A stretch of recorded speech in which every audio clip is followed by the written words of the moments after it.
ladies and gentlemen, and welcome to Thursday Night Slam. Have we got a treat for you?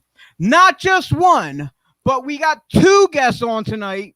One about to start at the top of the hour here. The other one's going to jump on at 10 p.m. So, just to give you a heads up, we have Mark Jindrak, a.k.a. Marco Corleone, as well as Puerto Rico's very own Johnny Blaze.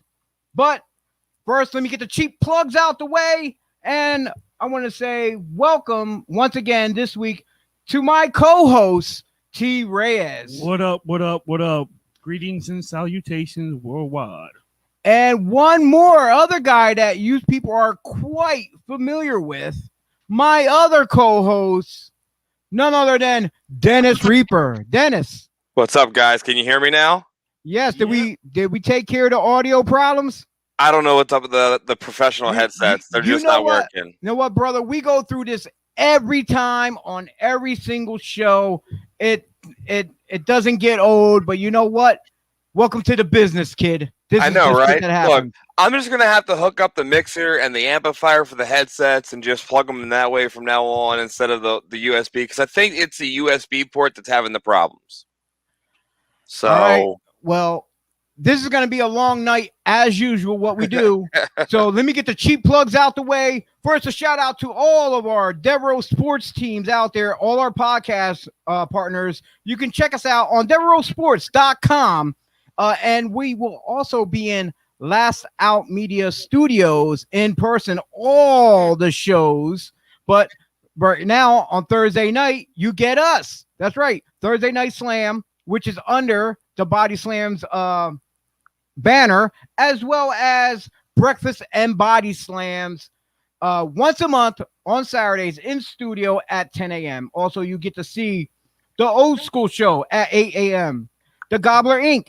at 9 a.m. on Saturdays. And on Sundays, you get to see the Sullivan Squad at 9 a.m., the MMA Misfits at 10 a.m.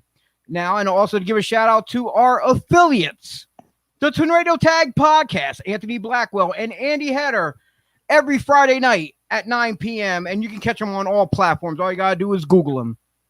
Same with also the 2300 Wrestling Podcast, the two Daves. That's right, Dave Keener and DB Richards. And new to our family, international, all the way live from Puerto Rico, Conversaciones de Lucha Libre, presented to you by Daniel Mercado and Emmanuel Barrios. I hope I did not butcher the name, but you can listen to them on Anchor FM, but also a lot of other platforms. All you got to do is Google them as well. But I'm not going to waste any more time. Like I said at the top of the hour, we're going to kick this show off with our the main event guest, Mr. Mark Jindrak. How you doing, brother? What's up, man? How you guys doing? Good. How are you? Good. Can you hear me okay? You guys can hear me okay? Absolutely. We can hear you just fine. Yeah. I was doing my research on you, and I printed out like a couple pages worth of stuff. I'm like, I didn't get a chance to highlight everything, but and I was checking out other in other interviews you did. I was checking out some stuff from Mexico. You did, dude. I was all over the place, and it was like, I'm like, holy shit! I'm like, this guy gets around. Yeah. So, but you know what? My man Dennis, he got you to come in over there at the Hamburg Fan Fest. So you know what? I'm gonna let Dennis kick this off and start asking away the questions with you. Dennis, all yours, brother. Well, Mark, I want to say again, thank you so much for being part of DEF CON and Skybray Productions at the Legends of Hamburg event. Fans loved you. I have fans asking me consistently now when we run the first show, if you'll be there. And I keep telling them, I was like, all I could do is ask and see what we can do. but a lot of fans were enjoying it because, again, you're not up here, you're not in the U.S. as a lot for wrestling events, and no one's really seen you in a while. So it was a very big pleasure for a lot of us to have you there. Again, I appreciate it. I thank you very much for the day. It was a blast meeting with you and talking with you. So the big question, and it's one of the big things that I love about wrestling, is no one really knew much about you. I keep pushing, you were one of the original and founding members of Evolution. So the question that I have been asked a lot of by fans lately that knew you were going to be on here was, what was the process that took part to be a part of that, and what happened with when everything changed and they went a different direction? Well, first of all, thanks for having me on the show, man. It was great to see you in Hamburg, and it really was nice to get back into the swing of things with just being in the wrestling crowd in America. Like I said, I've been in Mexico. I was there for 12 years, and so when I came back to America in 2018, 19ish, this was like one of my first live events, that I did, in the wrestling forum. So it was good to get back. I appreciate the fans. It was nice to have little conversations with each and every one of them, about baseball or about something, silly, but it was good just to be around the fans. Evolution I was slated to be one of the third or fourth members. Of course it was, Flair and Triple H, and then Randy Orton. I was the number 4 guy. And it didn't work out, man. It started off where I was going to be the 4th guy, and we did vignettes and stuff. And even to the point where a few loops, like we'd always go into, say, if we were on Raw, we'd go on Friday house show, Saturday house show, Sunday house show, Monday Raw. Sometimes Triple H would try to, team build, and he'd rent a car on Friday, like a Lincoln. It'd be him, Flair, myself, and Orton on a whole loop, and we talk X's and O's and talk about wrestling and stuff. But I don't know, Orton and I didn't want to talk about wrestling. We wanted to talk about, girls and new watches and what kind of, we shined up our rims on our Hummer that week, stuff like that. Like, we were just immature clowns, like it was fun though. Those trips were fun. I mean, because Flair, contrary to what, if you watch the Ruthless Aggression piece in Evolution, Triple H made it sound like it was, me and Flair, we decided it wasn't good for the group. It had nothing to do with Flair. It was all Triple H. Flair loved Orton and I's antics. We're young guys out getting girls, having fun, partying. I think I was 25 and Orton was 22. I mean, it was just, Triple H didn't like that. Triple H is, in his defense, he's all about wrestling. He's the game. He's all about the X's and O's of wrestling. Whereas, sometimes I think I was too immature for the Evolution challenge, So, long story short, we filmed vignettes. It got talked about an awful lot. A lot. You see all the backstage photos and top secret photos that haven't been released for a long time. That was all ready to go. It was green light, and then just some stuff happened. Between the immaturity. They overhyped the group, the 4th member. If I remember correctly, while they're waiting for it, I remember seeing polls on Raw. And they're like, who's the next? I can hear JR and King talk. Who's next? The next member of Evolution? And they have like a poll. Like, was it Test? Was it Jericho? Was it Kevin Nash? Was it somebody else? It was like, I thought to myself, like watching this on TV, like, I'm the 4th member, but damn, they're hyping this shit up so much that, like, what are they going to get when they go, it's Mark Jindrak? You may remember him from WCW, Natural Born Thrillers, that type of stuff, So it just kind of dissolved, and eventually it was a Madison Square Garden Raw, I remember, probably a few weeks before Evolution started, or a few weeks after Evolution started, and Vince McMahon brought me in the office, and he said, we're going to go a different way with the Evolution. We're going to put you we're going to make you a babyface with Garrison Cade. We're going to go that direction. And he, eventually pulled the plug on the Evolution deal. But, years later, you see stuff come out with Triple H, and he makes it look like him and Flair didn't want. It was just him. It was all him. I didn't fit the mold, the student of the game, like he wanted. It seemed like I could, like Orton could get away with it because he's a third generation wrestler. He's unbelievable. It's in his blood. Whereas my antics, my goofing around didn't get me on the dance floor, So, long story short, that's pretty much how it happened. I was in it and they yanked it. But like that's the one thing too I want to say is in that documentary, the little clip of evolution in that documentary, like it made it look like I completely fell, didn't make it in evolution, and then boom, I became a crackhead in the streets for years, But in all actuality, like that eventually aided to my exit from WWE, which then I went on to Mexico, and for 12 years in Mexico, to put it like as humble as possible, I was like the John Cena of Mexico, kind of, for a long time. It's funny that you say that because like on when I was researching, you did mention that about being the John Cena of Mexico. I'm like holy crap. And then I'm like, and then as I watched more videos and as time went on, and then with you right now explaining the whole thing with evolution, my question is though, do you think that in the back of their mind that they could have regretted letting you go, that they could have gave you the ball and run with it, like give you the chance? No, I don't think so. Like that's you always see that online, the big comments online. I always see like about like myself or Sean O'Hare, for example, or a Palumbo, even a Mike Sanders. Like they always talk about, or WWE dropped the ball with these guys, or some other. You take any other young superstar that maybe didn't come out too much, and WWE. They always use that.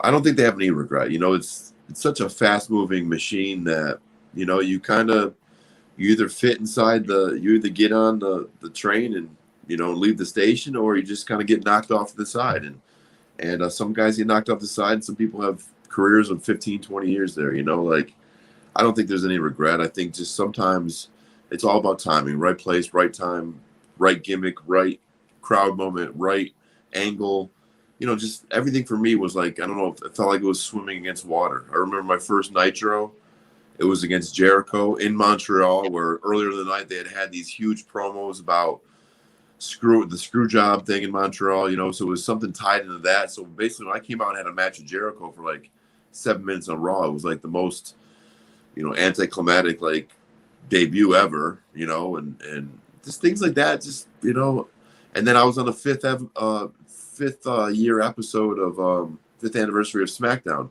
where myself, Angle, and Luther Reigns shot Kurt Angle with a tranquilizer, or shot Big Show with a dart, which made him, then we shaved his head. That was like the fifth anniversary of SmackDown.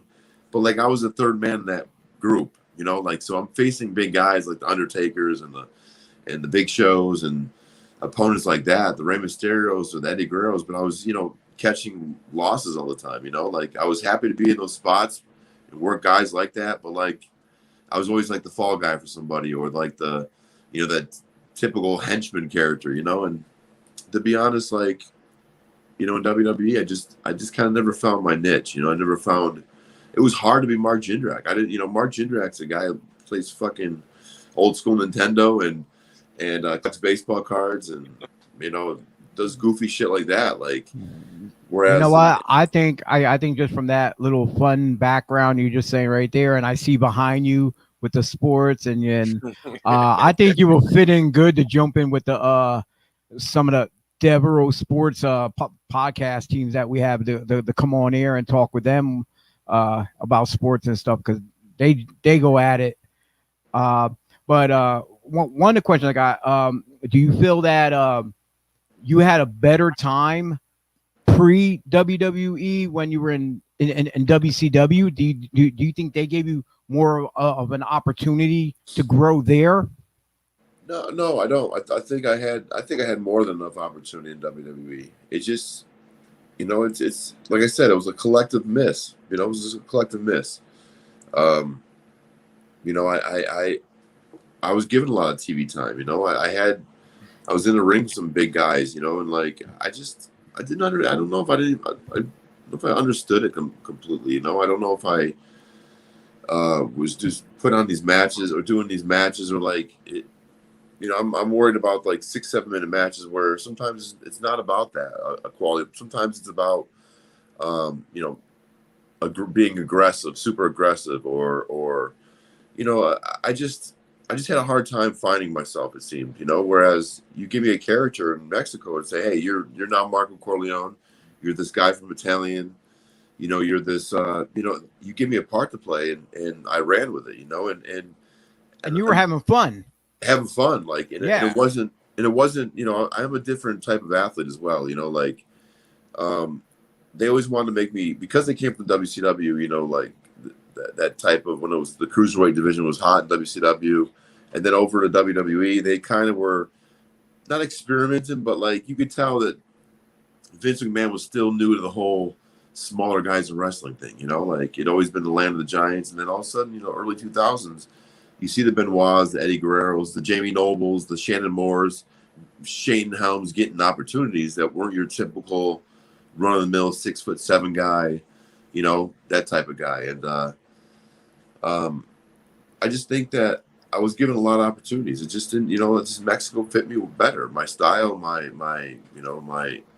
athleticism, jumping, running out of the ring, like I thought about it like if I did some of the stuff I did in Mexico, like hoisting guys up on my opponents, were hoisted up on someone's back, and I would drop kick them in the face 8 feet in the air, or I would run and do a dive outside the ring on one person and land on my feet, or something, like if I did this stuff in WWE, it would have changed the game for me. It would have made a different impact. But like, I just didn't. I don't know if I wasn't willing, or I was afraid, or I was maybe not willing to go that extra mile to make it work for myself, But in Mexico, I learned. I came like a sponge, open up to learn everything, and they made me a fucking cat, where I was jumping out of the ring. And the difference between me and them, though, is they're 5'9", 5'8", 180. I was 6'6", 255 pounds. Like big difference. So then you add that with like it just hit at the right time. So no regrets either way. But I think I was given plenty of opportunity, to be honest with you. Now you went to was it CML? LL was yeah, the CMLL. Yep. yeah. What was your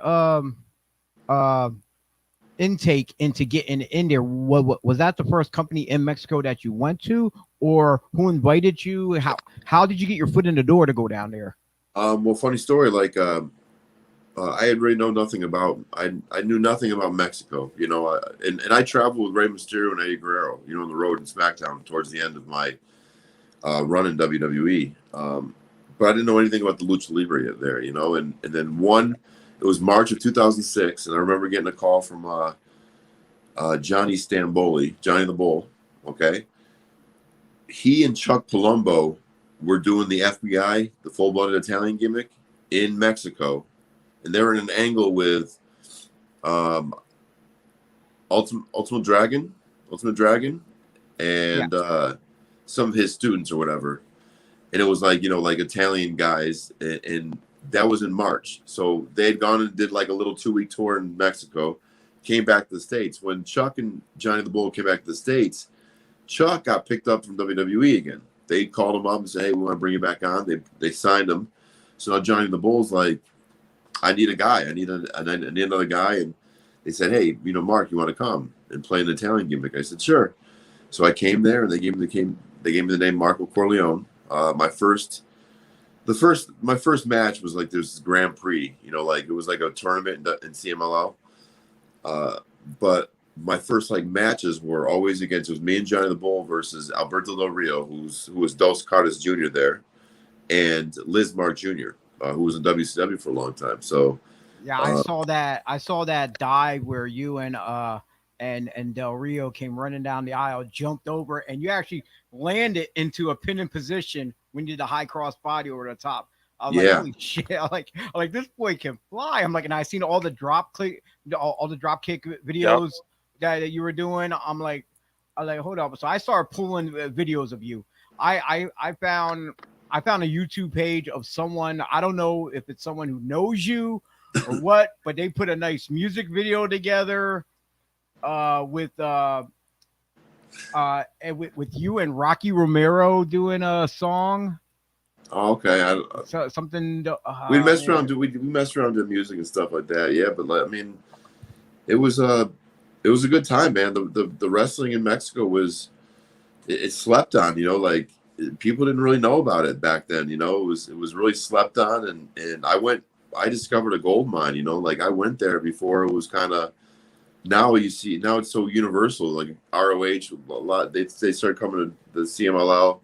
AAA does a lot of like deals with other companies and stuff. So people now are coming in out of Mexico like it's normal. But back in 06, like when I came, I was in a great situation. Like I hit at the right time at the right moment. Like just I said, like just the timing wasn't there in WWE, but that timing that I lacked was all the timing I needed in Mexico. Like everything there hit when it was supposed to hit and just how I anticipated it, Now I'm guessing down there in Mexico, it's to get over as an American technico is I would have to say kind of difficult because foreigners are usually the rudos, yeah. So I guess from switching, because you came in as a rudo first, right, and then switched over to technico.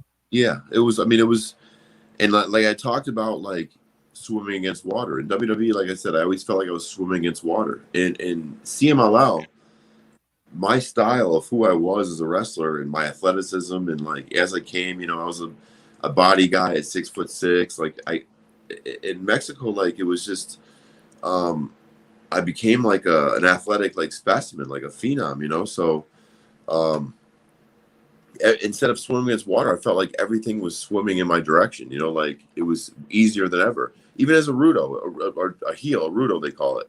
I came in and I get the cliche boos because they are trained to not like foreigners that come in, but eventually like I say, swimming instead of swimming against water, the current was at my back because everything I did touched the gold.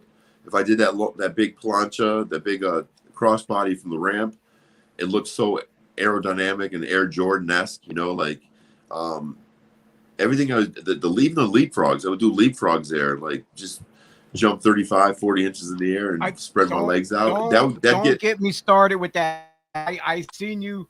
You're standing face to face with some guys, and all you do, you just one leap over top of them like it was nothing. I'm like, those were my high. Those became my little high spots. Like, and I'm guessing a lot of that jumping ability, besides from being tall, of course, is from your time playing basketball as a kid. Because like I said, when I seen those clips of videos, they had them spliced in those with the wrestling clips of you playing ball. Well, fun fact. I can't take all credit. My grandfather, not my dad, but my grandfather, he was a world-class high jumper. Like not world. Well, I can't say world-class. More like top around the nation scholastically. When he was in high school, he went to a really, really big prep school in New York City back in the day, and he was a big-time high jumper. So genetically speaking, it's in my blood. Now, eventually, from CMLL, you ended up going to AAA. From like I said, you can give us your part of it, but this is just what the internet. You know how the internet is. Just about people believe anything they read. But it's just something about you were banned from performing in Tijuana, Mexico for a year due to tights with an opponent. Yeah, they said I think it said in the Wikipedia or the page that I pulled someone's pants down or someone pulled my pants down in a match. What had happened with that? To clarify, it's funny that people always bring that up. It was a battle. It was a what's that? What is it? I guess we had to climb out of it was a cage, and you had to climb over the cage, you know. And Okay. sometimes they do these matches in Mexico, and I don't know where the hell they get these cages from, but you know, just think on independent shows, like it's weird to see a makeshift like cage match, you know. And if you do, it's probably not going to be the stablest of cages, you know. So I was in this match with, I don't know if you know these wrestlers, the Los Perros del Mal, and it was a real popular group in Mexico. Damien 666. Yes. Halloween. And Halloween. Yeah. I was in a match with those guys, and I'm climbing out of the rickety ass cage. I'm at the top, and it's literally fucking like swaying back and forth.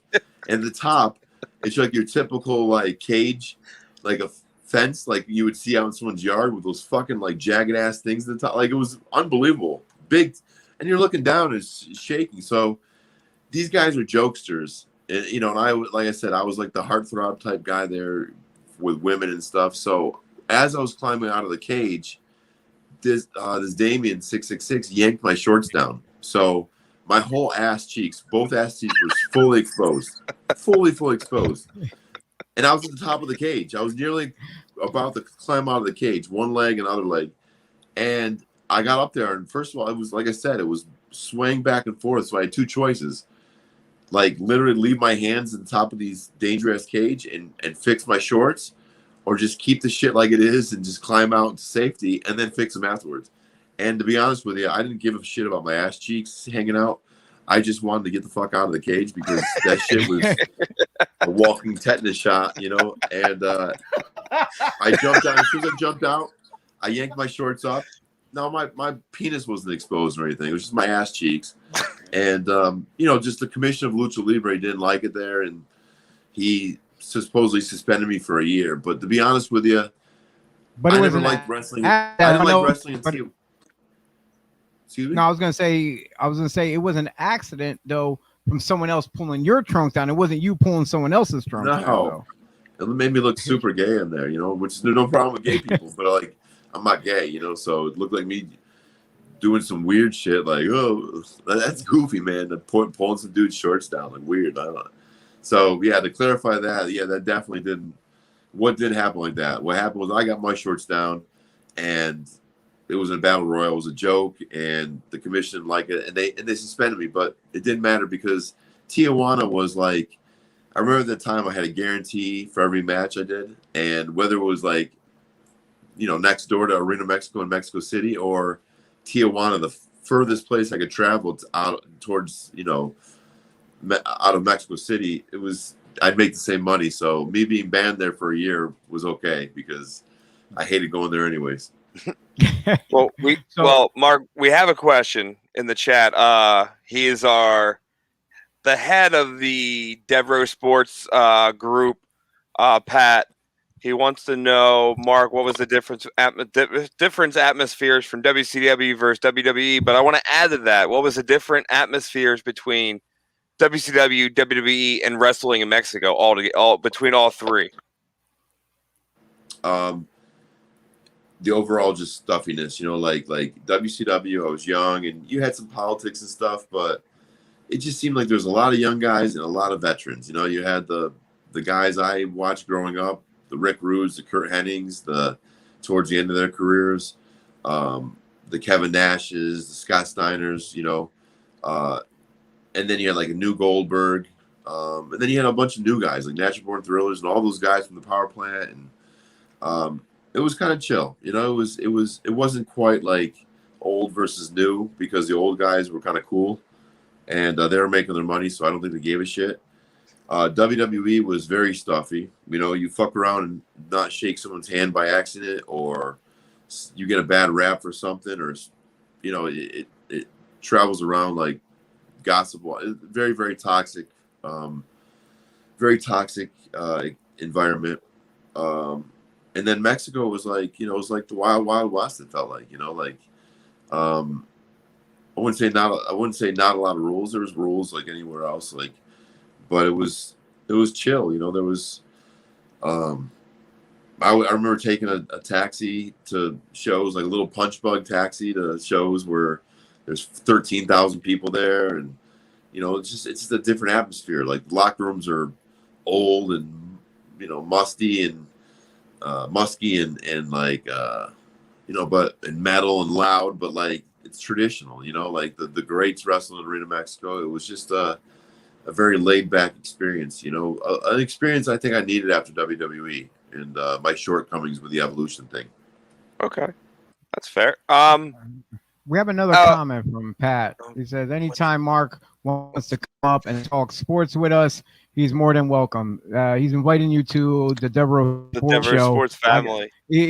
Either in the house or like this on through this as well. So definitely, he's throwing it out there.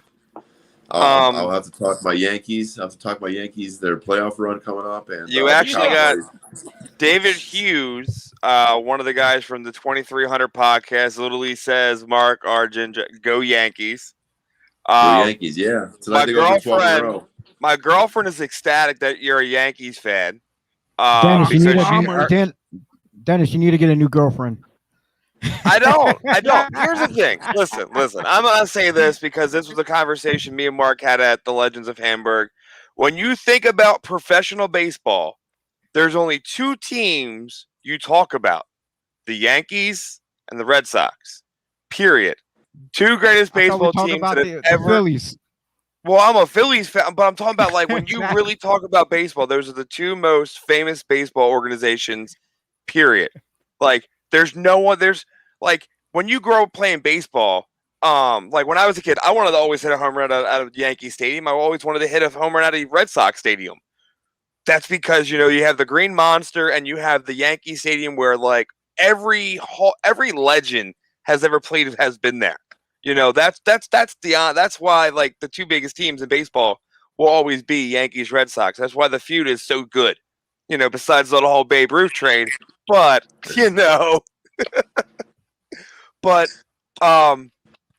looking at all your accomplishments, Mark, and all your things you've done in professional wrestling, the way wrestling is now already considers a championship title a prop. But I look at it as it's an honor to be able to be in that position. The company's looking at you as someone that can lead a certain division or a certain, weight class with this opportunity and that title. Out of all the titles you've won throughout your wrestling career, which one meant the most to you? Probably those early on, the tag team titles I won with O'Hare in WCW.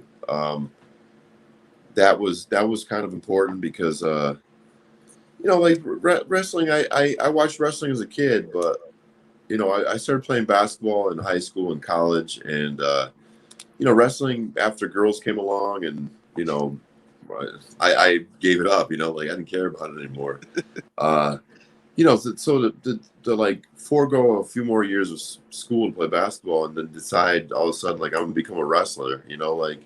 It was a big change for everyone, my family, for just people that knew me. Like, it was like I was crazy, like, what the hell is he doing? What's he thinking? And, early on, like, I, got in the power plant and got on TV pretty quick. And, like, by the time I get on TV, 3 months later, we're tag team champions. So, like, I almost got instant gratification for decisions, drop out of school and say, oh, and within 2 years become tag team championship holders in a, at the time, wrestling was still really, really, that Monday Night War was still hot. Nitro versus Raw, So I think those titles gave me early assurance that I was making the right move, and it just kind of put us on the map as ASAP, All right. No, I that's awesome. Yeah, I was sitting here. I was looking at your other championships you won, like in CMLL. Yeah, the World Heavyweight Champion, the Trios Champion with Maximo and Rush, Copa with Rush, and I'm sorry, my Spanish. I don't speak Spanish, and I'm Puerto Rican. That's bad. And this other championship with Kushida. Yeah, it was some Ultimate Dragon would always have these little tournaments and stuff, and you bring some Japanese fellows over, and I actually got a chance to tag with Kushida in some tournament. We won. So, yeah. Suzuki Cup. Yeah, Suzuki Cup. Yep. So, it was, Yeah, great moments. You know, like that championship was the heavyweight championship was pretty big in CMLL. I mean, like I believe I'm the first American ever to win the championship there. You know, like no other. And you know, a lot of people came through CMLL. You know, actually, I was the first foreign champion since 20 years previously by Steele, who was AKA Val Venus in Mexico. Yes. Steele, and he was the last foreign champion. But American born, I was the only American champion ever. You know, that's an honor right there. Oh yeah, and like I said, like they had so many big. I mean, Jericho came through there. Benoit wrestled in there. Eddie Guerrero.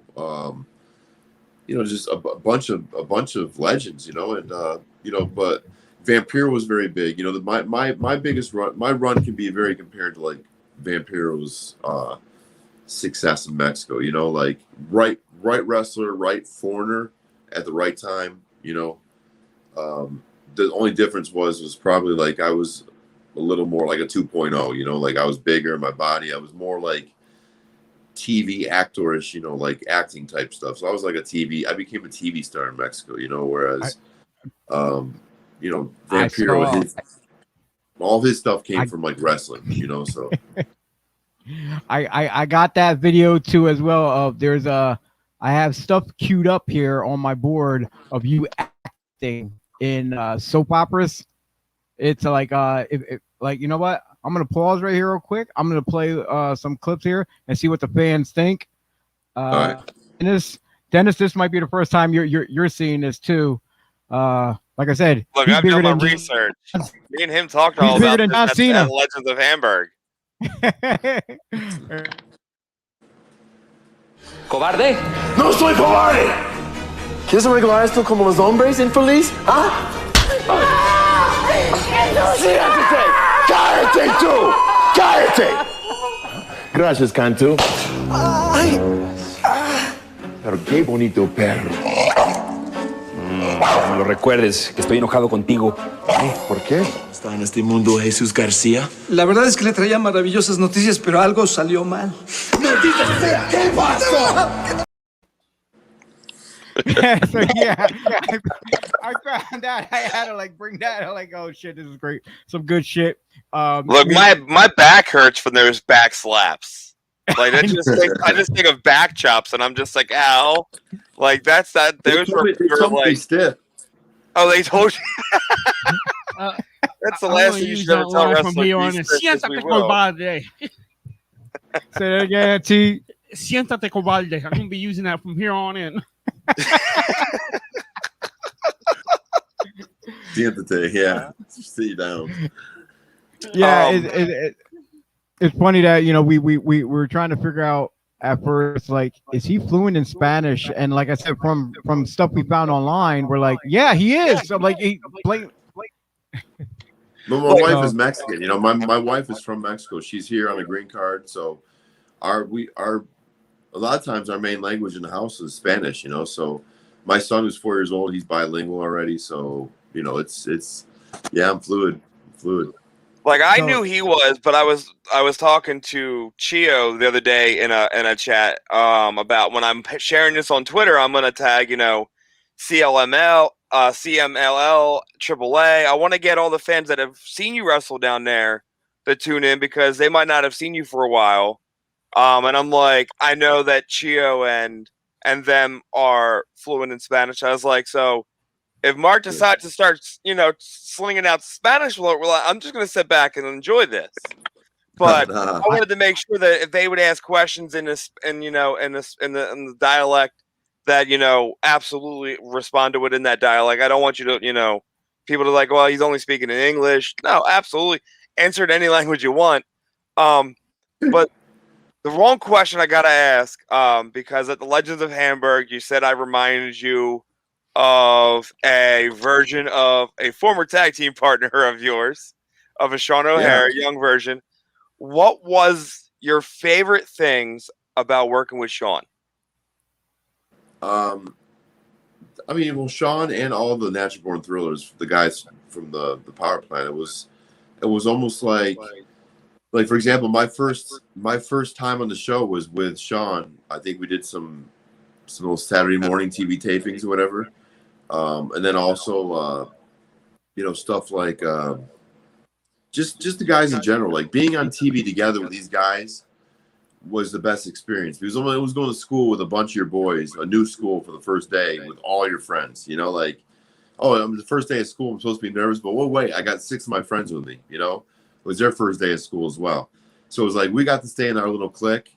And Sean in particular, and him and I, as a tag team, like I said, we won tag team belts really quick, and just his whole, just putting together moves with him because he was, I innovated. I thought about a lot of stuff, moves and tag team moves that we did, but he was able to execute everything, with his athleticism, backflips, his swanton dive that he did at 6'6", 275 pounds, like just the pure athleticism. That was a thing. Being partners with somebody that actually was more athletic than I was, I may have been a jumper and, coordinated wise, I could crush him in basketball and baseball and football, the normal, but, fighting and stuff, he would destroy me, So those were my fond memories. He was a tough guy, a good friend, and just the group in general, just being on TV for the first time together. One of the things that I got really excited about when I found out was the simple fact that you had your hand involved with Lucha Libre USA. I enjoyed that a lot. I was one of the founding members. I put that whole squad together. The whole, that was in charge of. I was the director of talent. Like I did everything. I did everything. It was myself, a guy named Steve Shipp from New York, and the third guy. I don't know what he calls himself in AEW, but he's an announcer. His name's Alex Abrahantes, and he comes out with Penta. Yes, I know that guy. When he used to wrestle over this way, he used to go to Penn State back in the day. He used to be called Too Fat Yutsak Arafat. Or so, yeah. Alex, man, I know him from back then. Yeah, so that guy, Alex Abrahantes is his name. I feel so happy for him because, like I said, like I knew him from he used to be a WWE writer, long, and it was something, the WWE system, like I said, just like me, kind of, you kind of get spit out. If you either make it in or you get spit out, and he got spit out. Like they were rough on him, I think, as a writer and stuff. He didn't last very long. But after I left WWE, he contacted me. We got, I think he got me booked in a commercial in Philadelphia one time. Just a real put together guy, very orderly, loves wrestling, is willing to put the work in, pay me later, that type thing, and for a long time he flew himself down to Orlando with TNA, I think, and did a lot of work with them. And then and then when we had the Lucha Libre USA thing where I needed a guy that was his type, like someone very orderly, could put things on paper, make a plan, have TV sheets, he was the guy, and I got the guy Steve Shipp, the CEO of the company, to hire him. So it was basically us three, Alex, myself, and the CEO, and we put together Lucha Libre USA. And to be honest with you, it was a great success. I mean, I wish it would have worked because the concept was perfect. It was a perfect mix of like Lucha Libre and American style wrestling. We had some guys like John Walters, some good names, like some strong. I think we had Petey Williams. We had some T.J. Perkins. We had some American talent. Then you bring in all the Lucha Libre guys from Mexico, the Liz Marks, the characters like that, and it just worked. We filmed in Albuquerque, New Mexico, at the Hard Rock Casino. It was a perfect home. It just didn't work. We were on a time slot on MTV2 that just sucked. We're like 9 in the morning, pieced between like some stupid cartoons. Like our ratings were like garbage. I don't even know what the fuck. They were just shitty. They're shitty, and when they're shitty on any kind of network television like that, they pull the plug quick. So we had like 5 episodes or something, and that was it. But what an experience. I mean, like what an experience putting it all together, and the shows were big successes. I mean, the fans, whoever came and saw any of those shows, the fans really were given a delight. You know, we really worked hard. We're an inaugural company trying to really go hard, and the mix was great. The Lucha Libre American style mix was perfect. Even like the people, you know, backstage just getting along on the road, like it was all the you know, the Americans trying to speak, you know, Spanglish and stuff like that. Like it was such great bus rides and tours, and I'll never forget it. I wish. You know, it's kind of. You know, it's kind of funny you mentioned that about the American speaking Spanish, because I when I went back and I watched the first episode of Lucha Libre USA on YouTube. The gentleman who was in the first match, I actually got to work with him here in Pennsylvania and in New Jersey, was none other than Mascara Purpura. Yeah. And me and him were talking, and I'm like, dude, you speak really good English. You speak very fluent. I'm like, are you Mexican who speaks good English, or are you American who speaks really good Spanish? Which is it? And he explained it to me in American. I'm like, all right, cool. And, you know, said, well, he's from like Monterrey.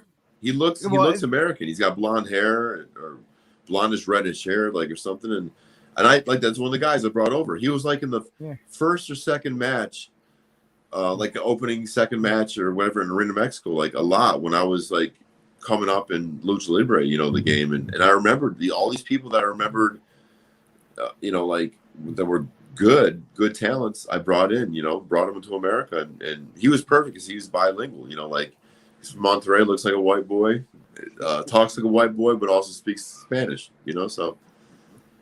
But yeah, it was great when I got to see him for the first time, and he's still living here in the States too, like in Arizona or something like that. Yeah, something like that. And he's still getting that work in though. He's still pushing that work. Yep. Dennis, you were gonna say something. Mark, are you still watching the wrestling that's on now, like from WWE to like AEW or any of them at all?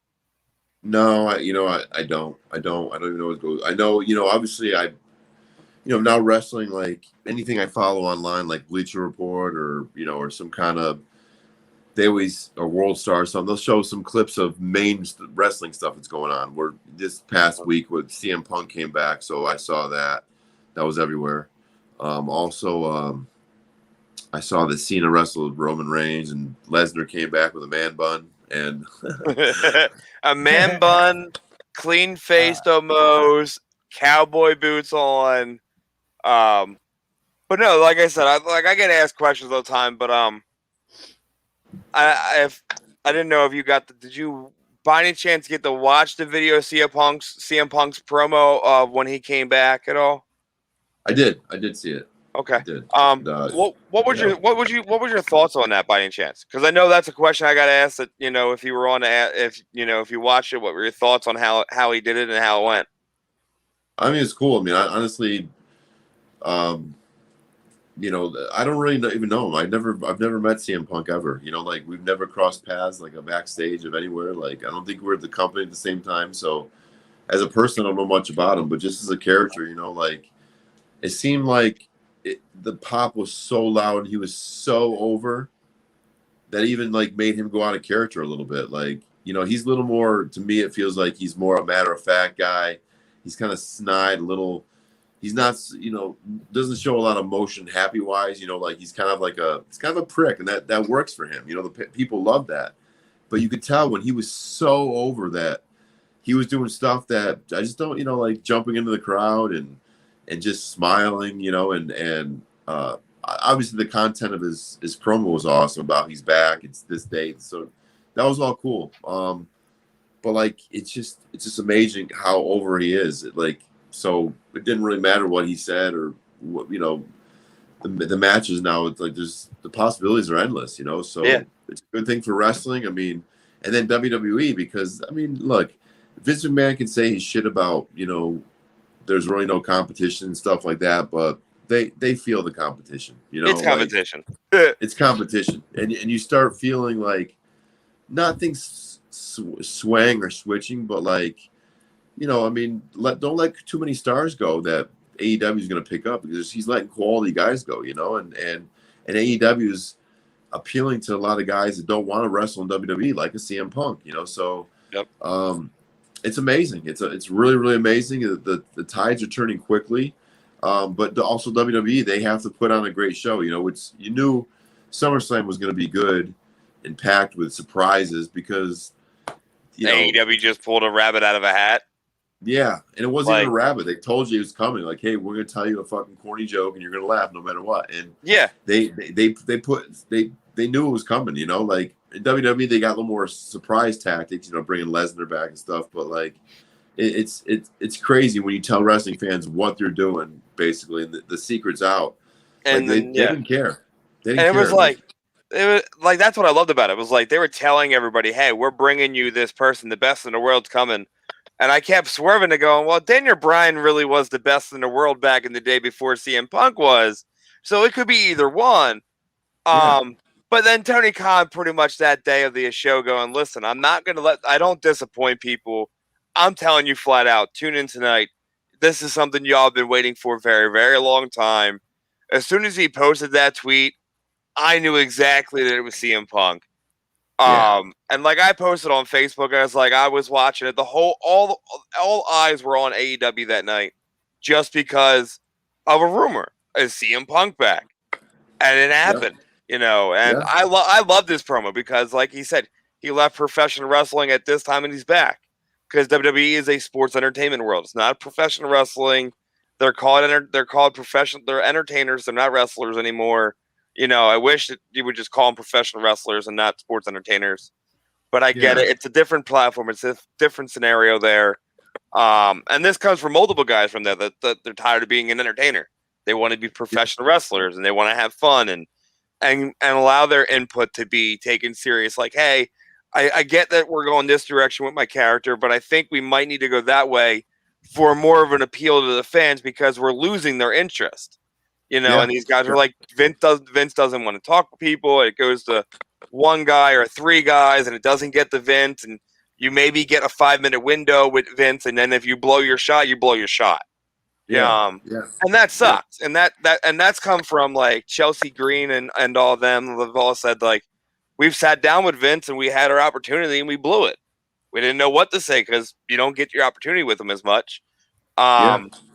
So I love the fact that Punk said stuff. You know, he didn't say anything bad. He just said that he worked for a company and he wasn't healthy and it was making him sick there.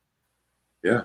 So, I mean, and that's it. You know, like that's all the drama you need. You know, like that's the saga part of wrestling. You know, like this happened. You know, I wasn't happy, and here I am. You know, like it just works. It's in wrestling and everything in life. Timing's everything, and just this timing's perfect, especially for him and that fan base with fans newly coming back to arenas and stuff. I mean, like my God, that was between the Chris Jericho singing song, his song. Oh my God, yes! Like it reminds me of like late '90s WWE, early 2000s. You know, when rock and wrestling, scalding hot, where every Monday Night Raw was, you know, packed. You know, when they came on air and from a certain arena with the fireworks and stuff in the arena, like we're live from Raw. You know, you hear JR.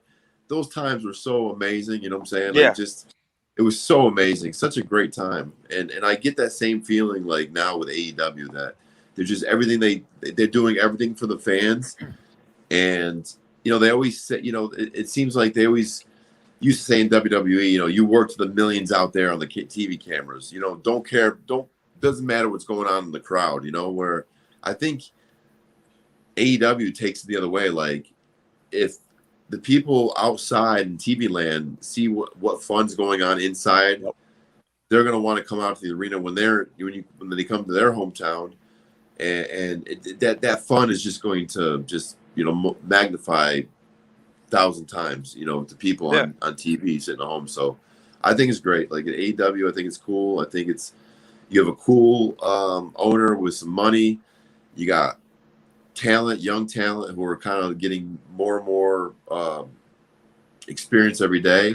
And you got guys surprises here and then dream matchups. You know, you're going to eventually get a, you know, a CM Punk versus somebody that you want to see. You're gonna get, you know, so many different matchups with what they got now with their roster. So I don't really watch wrestling, but I may start tuning in a little bit. I don't know.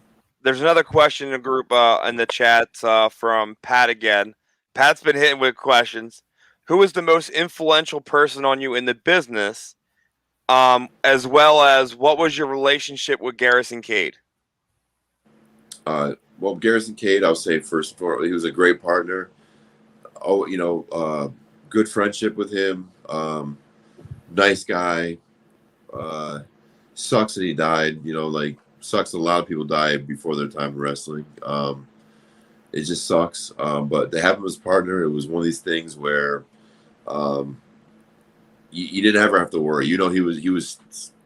You could count on him always. He was always there. Like spot wise in the ring, outside the ring, he was always. You always knew he was going to take care of his business, rest, and hit the gym, and you know, always get to the arena on time. Like just a good all around person. So, great experience as a partner.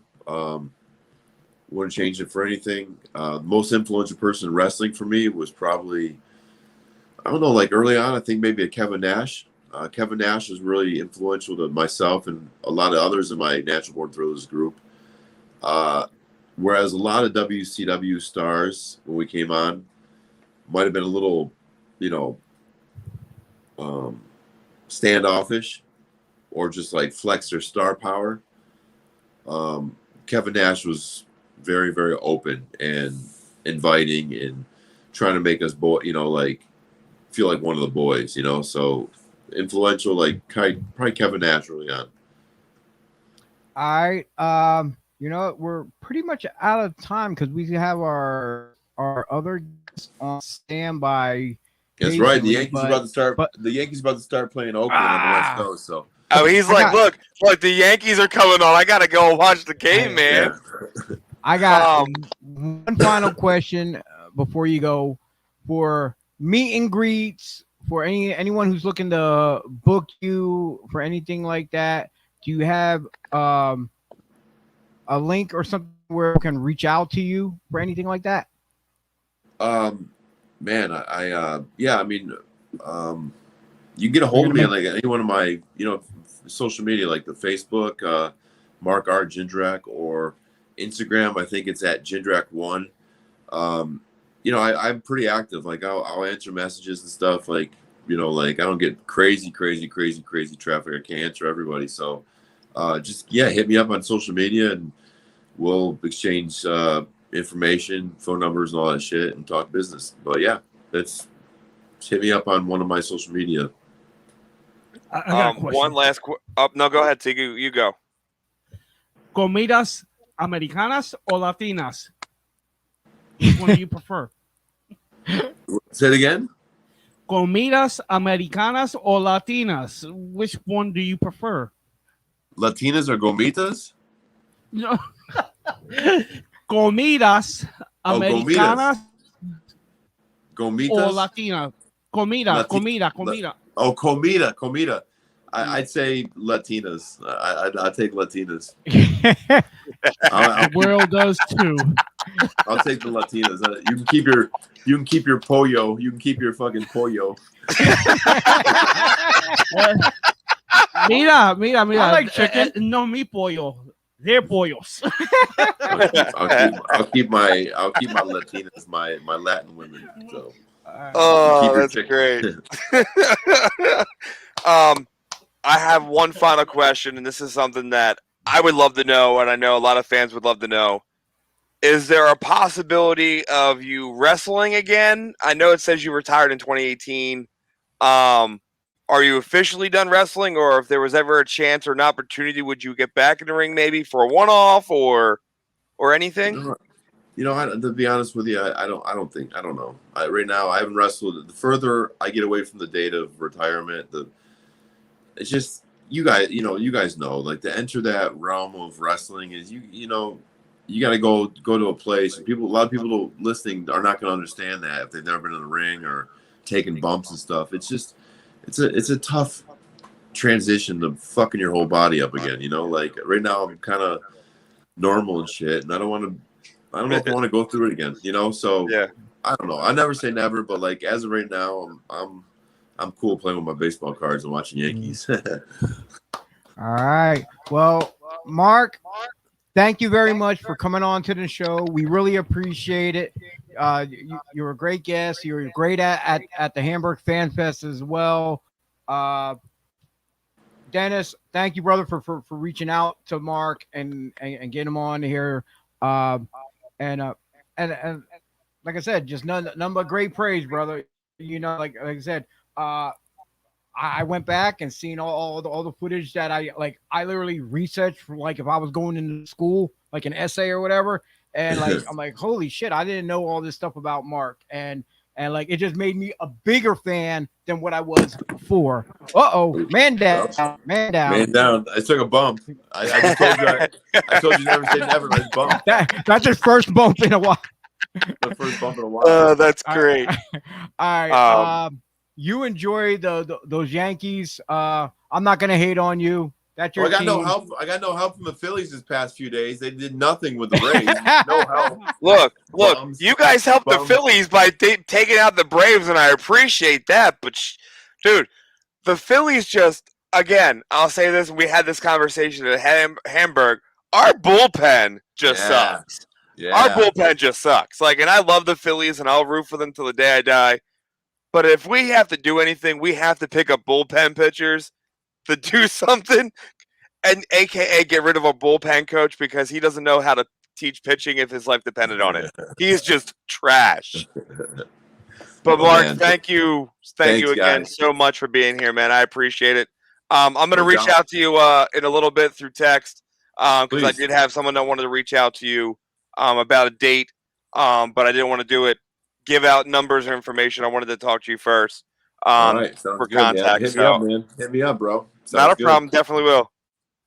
All right, man. right, Take it easy, guys. Enjoy the All rest right, of the Mark. show. Thank Thank you. you. Have a great game. Thanks, All right, ladies and gentlemen. Well, if you don't know That was awesome.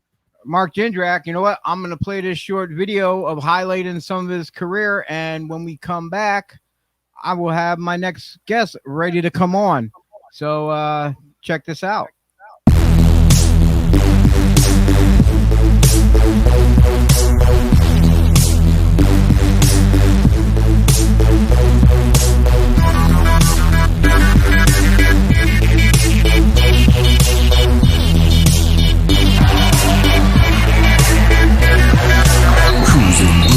Everybody losing. Corleone is the name that they're choosing. No confusion, I'm the fucking man. Saw the ball, yeah, and I took it and ran. Meanwhile, made millions and millions of fans. Double that, that's a whole lot of clapping hands. They applaud pretty much on a daily basis. I turn heads in all these places. You can search tribes, nations, or different races, and every time you find I'm one for the ages. I'm bragging, cause I'm a super sensation. So if you wanna see me, tune on your TV station. I'm 2 meters tall, best looking of all. That's a few of the reasons they sweat me in the mall. I fly in the ring, every night do my thing. Make a bucket full of pesos and always be winning. Come on. We are doing it well. Doing it well. We are doing it so well. So well. We are doing it well. Doing it well. We are doing it so well. So well. Welcome to my world of Saturday night. DJ playing, ladies chillin', and I'm feeling right and tight with the turn down lights. Man, kinda shit their bodies with all their might. Right now, regardless, I'm so made, and I'm real famous, therefore I'm so paid. Paid and power of busy, and the club is so hot. See my crew, Alex got this bitch tied and not a fused rock thing. Yeah, he here too. He got 2 or 3 honeys, but he's keeping it cool. Oh no, there's beef. What are we gonna do? It's all thanks to Jack Speed, kick right at you. You know my name, you'll enjoy my fame. This is my fate, you know I ain't playing. Saying I can pick any girl I wanna hear pick. Be like 2010, we doing it, yeah. We are doing it well. Doing it well. We are doing it so well. So well. We are doing it well. Doing it well. We are doing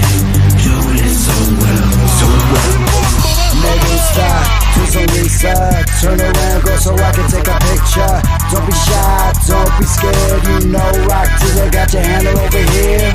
Put me on the hook and let that be right. Can't stop us now cause we fly. Doing so well as if we tried. Ain't coming down, we so high. See me mobbing through the club, girlies on my side. We're popping bottles just to celebrate our lives.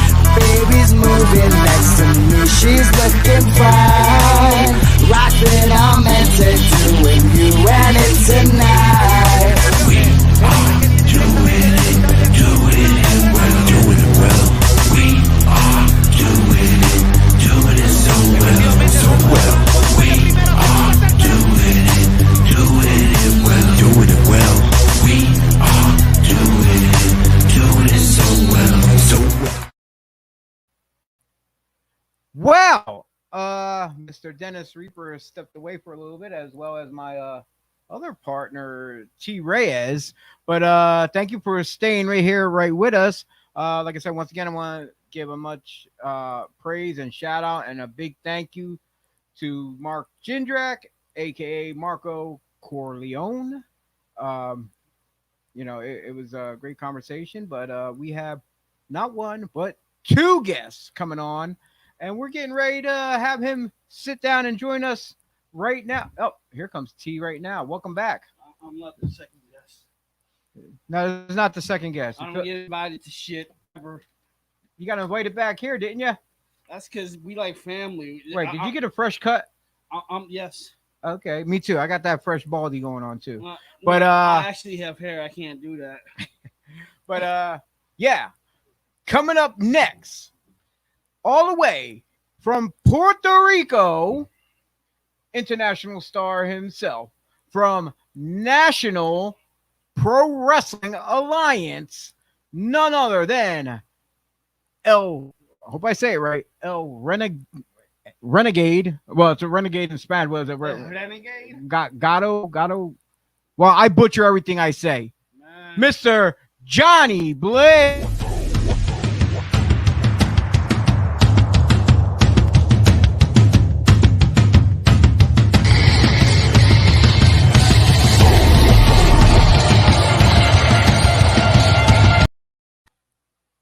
Wow, that was short and sweet. Thank you for that little 14-second clip. I enjoyed it. It was phenomenal. It's gonna win you an Emmy, there, brother. It was actually longer, but you cut it short. Yeah. He pointed to the other side too. Yeah. Man. Boy, we had a very fulfilling day today because we actually got together and had lunch to catch up on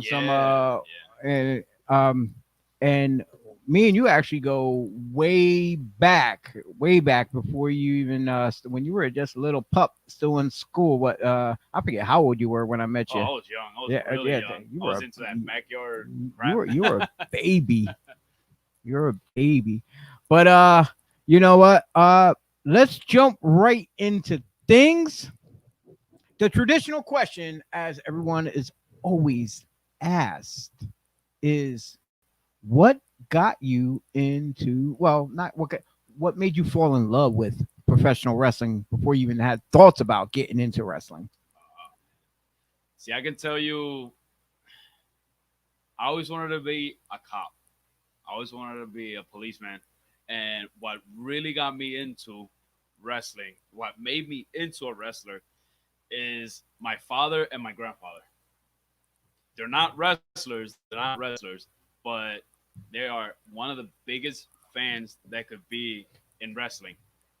And when I sat down and started watching those wrestling matches between Carlos Colon, Abdullah Butcher, Chiqui Star, Invader, all of them guys, and it's like, wow, I was speechless. Because really in Puerto Rico, they love blood. Those fans really love blood. And I was amazed. I was like, I can't believe I'm watching these two big giants go at it and all this blood coming out. Honestly, what I gotta say, a name that you just mentioned that I didn't even think about in a while, but from Puerto Rico, one of my favorites guys to watch was Chicky Star. Oh, Yeah. I like hands down. I loved watching Chicky Star. And then over here in the States, growing up, it was always Pedro Morales for me. oh yeah, Yeah. legend, best, number one, really. So now you want to be a cop. Then you're looking at wrestling and all that stuff. Did you see yourself as being like the big boss man or something? No, not really. No. I actually hated the boss man. When I was really watching, wrestling at that time, at that age. I really hated boss man. It's like I couldn't stand him. But yeah, just love the 80s, 90s. Well, it depends. Like I love the golden era of wrestling because for me it was the best. That's when, like, really the match that really set it off for me to get really into wrestling was Steamboat against Macho Man. That's like That's like Oh, my that's God, like bro. hands down. We all talk about like that's one of the greatest ones ever. It's the That greatest. was to me and always will be WrestleMania 3.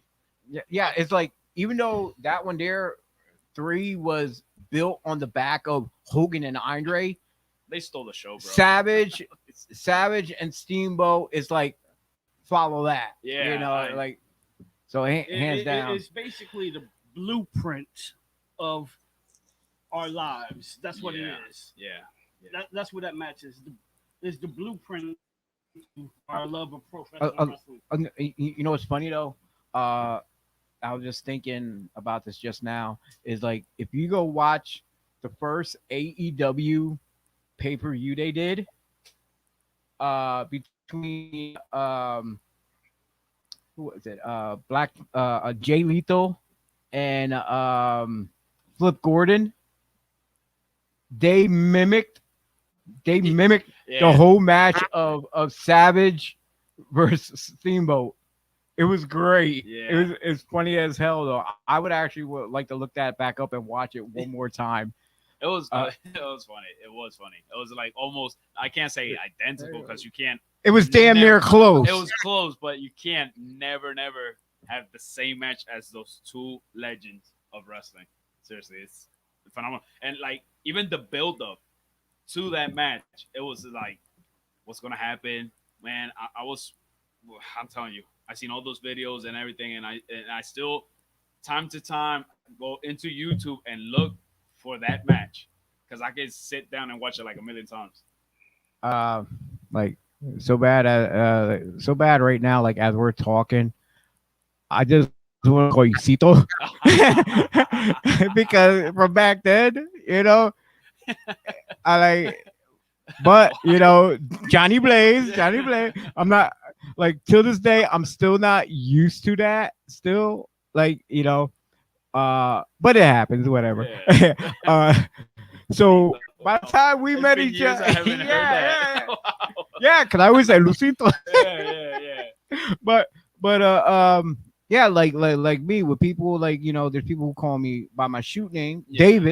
David, but there's not a lot of people know that because a lot of people call me just Chio from what because there's too many Davids out there in the world. That's it. It's plain, it's ordinary. And then when people say Chio, they always want to say like Chico or something like that, Chino. I'm like whatever. I don't care. Dennis knows what I'm talking about. He hears people call me that shit a lot. No, I don't even call you Chico or anything. I'm just saying, like, I'm just yeah. So we met each other when you were at a very young age. Here, and like I came by and I horsed around with you guys, Definitely. because we wasn't doing anything really, We're just guys having fun. Yeah, we were horse playing. We were in the video games. We were always, in the video game shop and getting down the way we did.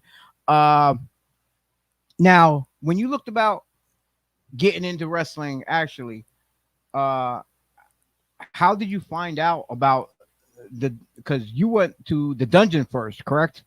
Actually, I went to Steve Corino's the hard knocks.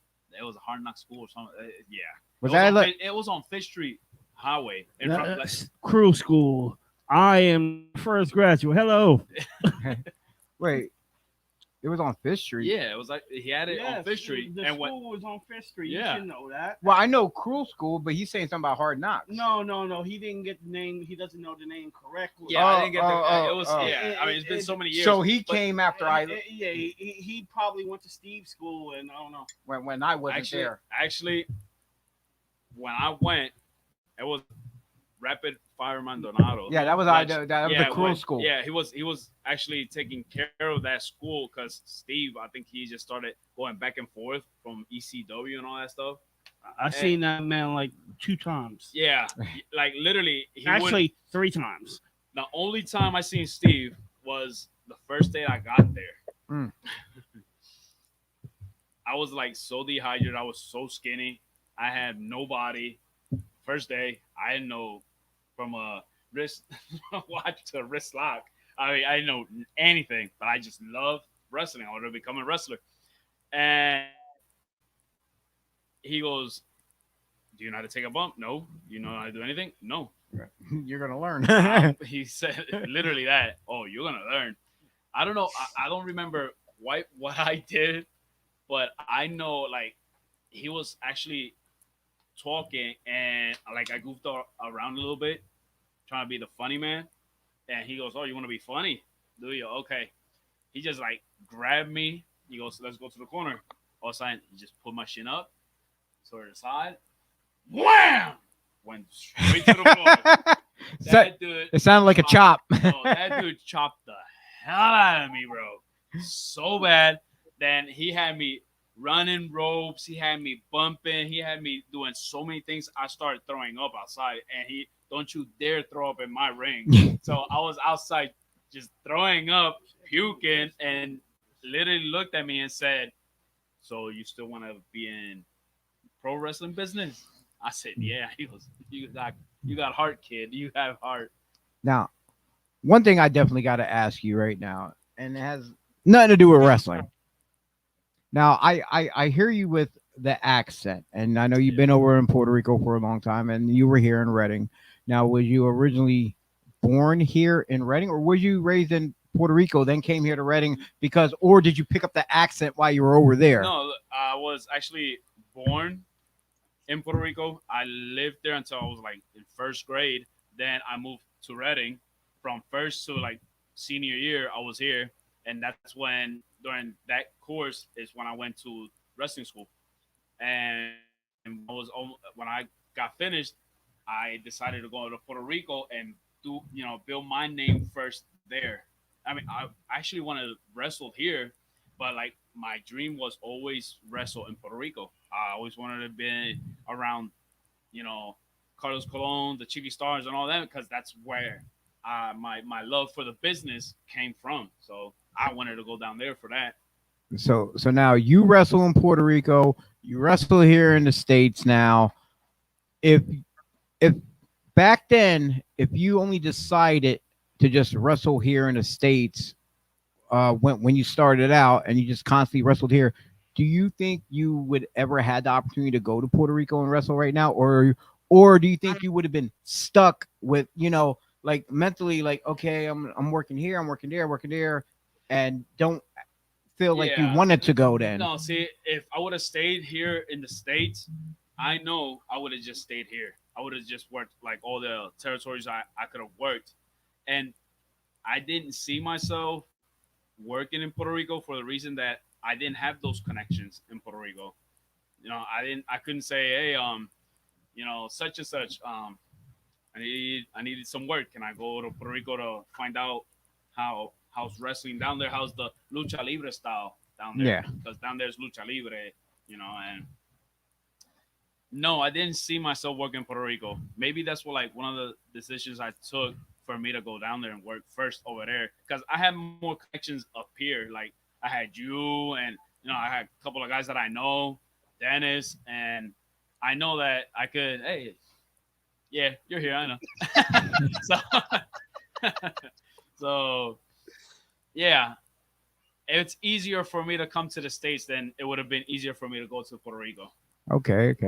Yeah, do you have any questions for the man, T? No. Because I'm trying to figure out when did he go to the school? Because like I was there all the time, and I don't remember him. Because Like, I was basically, you know me. I was, remember we moved to school from there to Boyertown then. but he was talking about Fifth Street. I was there when, like, Well, that's when I initially walked in that mofo and said, I touched the ring and said, "This is it. I'm doing this." I think he means. Chio was still Like, there. I wasn't. Was there. this just when Jimmy left? Because it was Jimmy Dio's cruel school, and then I think so. Yeah. and then 'cause Jimmy I left. wasn't there. Beginning of the school. I was there like during when I started going. Like I didn't finish it all because they closed it down. They moved. And then that's when I couldn't, go over there because it was so far away for me to go. The Boyertown school. So. I was still there, and I still don't remember him. Unless he was coming on days that we wasn't there, I don't remember. How bad did Raphael hit you? Like, I used to hang out with his nephew too. So his nephew is the one who introduced me to him. So like during like after school or something, I would just go for like a couple of hours because I couldn't interrupt with his talent. That's good. You go after school. Yeah, after school. Yeah. Unlike me, I went during school. Oh, hey. I How got did that work out? I got drugged out of a wrestling school by my mother in front of other wrestlers, and to this day they still clown me on it. These particular wrestlers when they see me, and they tell the story that all you see this little white lady coming in, yelling at these big bad wrestlers, coming and grabbing me by the ear and dragging me out, and me and their thought process was, she said go to school. She didn't say which school. She said go to school. So I went to wrestling school, and just as hey, bring that over here, waitress. Thank you. we got the waitress here, JoJo. Put it down, JoJo. We got Domino's. Hey, be nice to JoJo. How many boxes we got? 4. Where the hell's my Okay. pizza? Like what the hell? You ain't over here. Well, I wasn't invited over there. I got told to stay home. Yeah, stay home. So, so help yourself while we're here, whatever, dude. Damn, I lost track of it because we're just like shooting the shit. We're talking about anything, and you know what? And that's what we love about the podcast here. We don't try to like usually stick to script. Yeah. It goes off track, goes left to right. We start telling different stories here and there. Okay, so you were training at the school there. You left there, and where did you then? What did you further your training at the dungeon afterwards? No, the dungeon actually became Third in line or fourth? Yeah, you could say third because then I started. You found another school. I found but that was in Puerto Rico. Ah. That's when then all this happened. Then I went down to Puerto Rico. The dungeon came when I was just already wrestling, and I used to come to Reading, and I was actually looking for a school to practice and keep up with all my ring. Your skills. My skills in the ring. And what school in Puerto Rico was that though? Oh my god! I used to go to one that was in Aguas Buenas. It's called BCP. Never heard of it. Yeah. Obviously, I didn't hear it. It's only Puerto Rico. I used to go there, and I went to one in Caguas, which was chain school too. I mean, I just kept going school to school. Like a buddy of mine would say, "Hey, I'm gonna go practice. You wanna come?" Sure, let's go. And I'll just pick a little here, pick a little here. And when I used to come visit my family here, I looked up for schools, to train at and stuff. And that's when Dungeon came up, and I started going to the Dungeon. And right now there's a lot of schools around the certain areas, but you have to have a car to get to a lot of them because they're at least an hour distance. Whether it's where Dennis goes and trains at, where he teaches at the ACPW. ACPW, the Proving Grounds. You got Super Crazy, which has Skid Row Academy over right across the bridge from Philly. You got the Wild Samoan Training Center, which right now they're on hiatus. You got Fort Noxious. You still got the Dungeon. So there's a lot of schools around if the opportunity comes. Actually, I had a text earlier from Rob Noxious. He said because we were talking about working out. He said if we want, we can go tomorrow out there to his school because Sunday they're going to be busy doing other stuff. So we can play it by ear. We can see what we're going to do because Saturday we got that thing we're going to. Yeah. So now you got your feet wet in Puerto Rico, and you're just starting out as the fresh new guy on the scene. Was the locker rooms very welcoming for you? You know, being the new guy, or were they like, who the hell is this guy? He's trying to take our spot. No way. No, like my debut match in Puerto Rico, it was in CWA, which the owner in CWA, Championship Wrestling Association, at that time was my cousin, and I didn't know he was a cousin of mine. I didn't know. Well, hold up. Wait. Then you're just like me. Because we had this conversation earlier where, okay, now you had a cousin now, so cousin that's in the business. So you're in a wrestling. So technically, you're in a wrestling family. If you're because I was explaining to him earlier that not only that people who know my cousin Vince Bono from here, he's somewhat still involved with wrestling around the area. His son was once involved with wrestling, but not no more. My niece Izzy McCoy is wrestling. She's one of the students at the dungeon. And I had a cousin who's retired, which he used to wrestle over in Puerto Rico that I did not know about until so many years ago. He sent me pictures and stuff. I'm like, holy shit, I'm from a wrestling family. But as we talked, I'm the head of the table though, because I think I'm the most successful. That's it. So so technically, you're from a wrestling family. There's only I could say there's three of us because his brother was he was actually his tag partner down in Puerto Rico too for like many years. So who knows? We're probably related. Yeah, you're Puerto Rican too, so mostly over. Could be. I'm half, but whatever. No, but, so yeah, I get to my uncle drives me to the setup of the show, and he talks to him. He goes, "Hey, this is my nephew. He's a wrestler. Came from the States. Put him in the show. Give him a shot. Give him a tryout." And he goes, "So you're my cousin?" I'm like, I don't know. Are we? Yeah. And then we start talking about family. I'm like, oh, so yeah, we're cousins. So he goes, okay, bring your gear tonight. You'll have a tryout. Let's see what happens. And I'm like, okay. I have no gear. I had no boots. I had nothing, bro. That sounds familiar right now because you came. That hurts. It's an inside joke that is because he comes here to visit. And to visit. It's my vacation. I had 2 weeks of vacation, bro. And I'm taking him up to WXWC4 with me, and he has no gear. But I got some tights and kick pads in the closet I'm gonna look at and see what fits the kid. What day is that show? Saturday up in Sunbury. Yep, that's way up by Knoebels. Well, look, no, Saturday's already got so I got to do the Devro Sports meet and greet, right? On top of, I got to be in Philly from 2 to 5 for reading and rehearsal for a movie I'm in. I'm gonna do the meet and greet deal, and I'm gonna be there for like a half hour, and I gotta split. But there is a question. You don't gotta pull it up. Pat wants to know, Blaze, can you chop Chio for him? Oh, you know what? This is funny though because when I was younger, he did that to me. So there you go. He's like, let me take the headset off. Is this revenge? I'll give it to you. Pat, watch this. No, you ain't picking. I'm fat, old, and hairy. Oh my god. Oh, you pulling the chest, huh, buddy? I gotta put it out there.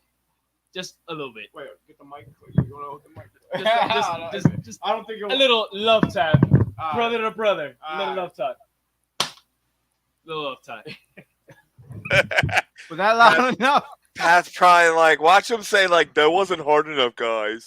I think Well, my heart Pat- skipped a beat. Pat, It was half. Pat. It was half. Pat, you come down here and volunteer. You know. Ooh, shot fired. That was nice and all, but naturally I'm very heavy-handed, so good job, kid. Though, good job. Pat. But if you want one, I have no problem coming in the studio and while we're all there together. You can sit in with us and we can do a chop fest on air for the rest of the fans. It's funny because at the crew school when I was first training, That's all we taught was chops. That's all. Yeah, they basically beat the shit out of me, the dog shit out of me. Him, Raph, and Ox, I was like a guinea pig, dog. Was you Yeah. was you a part of the Chop Fest Battle Royal we had?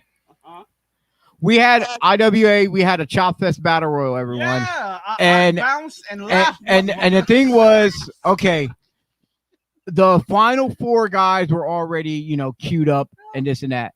But the whole process of being eliminated, if you can't take no more chops, you eliminate it yourself. You just leave the ring. So you stuck around and just got chopped, and that's all. No punching, no kicking. Everything was just chop until you couldn't take no more and leave the ring.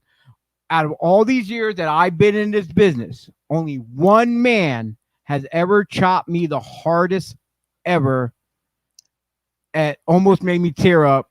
And that was Biggie Biggs. And I tell that story to this day, and I told him that too as well. And there's no one has ever chopped me as quite as hard as he did. Mark Mess didn't chop you as hard? Nope. Nah. Nope. I worked with Mark Wow. in no a disres- 4-way. Me and him worked the one time. I worked with Patch, and still no. Biggie Biggs, hands down. I know how was- big his hand. I Yeah. know how that. I've been there when they've chopped. It hurts. I say my hardest had to be Patch. Like this dude gripped me in the corner. And besides, before he gripped me in the corner, it was fucking Tommy Golden and JoJo beating shit out of me. Like student match. I'm not a student, but they're students. I'm like, motherfucker, you put me with them. But Nah, that's okay. So, nah. I got one for you. Hold on, Patch, hold on. Golden, and JoJo. I got a story about those guys. Real quick. So Patch puts me to the corner. I'm like, here it comes. I already know the legacy. I just didn't know how big of a legacy it was. When he came overhead, my body said, like, I went down. He had an out of body I experience. sat down. He's trying to pick me up. He's trying to pick me up, and I said, "For what? For what?" look. Yo, he felt like Doctor Strange when the Hulk when he met this chick and pushed Bruce Banner out of the Hulk or whatever, or the Hulk out of Bruce Banner. Yo, that's what it was. I went down. I sat there. He picked me up. I said, "Fuck you." Look, He picked me up and then he hit me again, but not as hard. I'm like, oh. And I looked at JoJo and Tommy Golden. I'm like, oh, bastards. look. I legacy. I love when I hear legacy stuff like that because we've all been around. I brought this gentleman up the week before. Gentleman named Rebel. My very first debut match. Let me say this: my first debut was as a manager at ACW in Denver, PA, and I was managing Bill Bain. And I always heard the rumors that Rebel will come and get the rookies during their matches. We'll just walk out the entrance and chop you. Never believed it. Didn't think it happened to me. And let me just say that not only did Rebel chop me, he also had me bent over into the crowd and took a street sign to my back. And when I tell you the fans were looking at me like I just died and had someone, into the booty area, that's what it felt like when this street sign came crashing down because the chop sucked. But I've been chopped by Mark messing them, so I'm like, nothing could be as bad as Mark's chops. Nothing. And as I'm selling the chop, I got back chops, so I'm doing my job, and I just hear ding, ding, ding on the ring post, and I turn my head, and I'm just like, oh shit. I'm not supposed to run because if I run, it'll be a lot damn, worse. you Kurt. Oh, you said the S word. Pat's gonna get you. Well, Pat said in the comments, "Love the chop, LOL. For a slice of pizza, I'll take a chop party." So what we're saying is, He on loves September to eat. 11th, He loves to eat. I'm saying it now. On September 11th, I will bring Pat a slice of pizza, and I am chopping the shit out of him. Just saying. But no, Pat has a question there for Johnny. It says, Johnny, what's the difference in craft from Puerto Rico, from the States, and what is the atmosphere like from the two countries? Okay. In Puerto Rico, you get that lucha libre style. You know, you get the high flying, jumping from in the ring to the outside, turnbuckles. I mean, you use everything to your advantage. But I'm still a big guy of old school wrestling. I mean, I still like, the grappling. I still like the obvious things in the match. And the difference, it's big. I mean, it's way different because in Puerto Rico, you're used to this crowd that literally just sits there and watch every single move you make. I mean, you could probably trip over or slip, and over here, I heard, I hear a lot of fans, you effed up. No, I mean, down there, they're worse. At least you get you effed up here. No, down there is you shit. Yeah. You get all these bad words, and why did I spend my money and watching this piece of crap? I mean, they are really, really honest. I can say I love the crowd here in the States too, because I love how the crowds here in Puerto Rico, in the States, really get into the matches. And okay, you messed up, you effed up, but they're still there. Puerto Rico now. Gotcha. I mean, But I'm gonna guess though the crowds over in Puerto Rico, the fans themselves are more violent than the fans we got here. yeah, they're I heard a lot of stories from other people about how they you literally gotta constantly get out of the arena. They're gonna some little lady's gonna try to fucking stab you. I mean, I almost got myself. I mean, I'm talking about years back. I was a heel at the time, and This was in New York City yesterday. And no, I wasn't in New York No, City. we don't care who's in New York City. I was on a billboard in New York City yesterday. I forgot I was unmuted. I'm gonna mute my microphone again. My bad. No, but like I was saying, I'm talking about years back. I was a heel, and I actually had to get escorted out of the arena that I was working at because there was a little fan next to me. He's all screaming at my face and blah, blah, blah, blah. And I'm just walking backwards, and all of a sudden I just said, ah! He started crying. He went to the floor. It looked like I pushed him. It was like, okay, this MFer just touched this kid. Now all those fans just literally got up. I had a... Oh, you a heat magnet. No. You a heat magnet. I mean, shit. They want to kill you. They wanted to kill me. You're surprised Invader didn't take you in the showers. No. We all know that story. We're not even going to touch on that one. To the point that the cops had to escort me out, literally out of the arena into the highway until I just get straight home. It was crazy. That's how hardcore fans are down there. And last Saturday I had a match before I came up here, and I had the guy I was wrestling. I had him outside the ring, and I'm just chopping him, punching him, and all of a sudden you hear the fans throw him to the gate, because we're actually in a baseball stadium wrestling.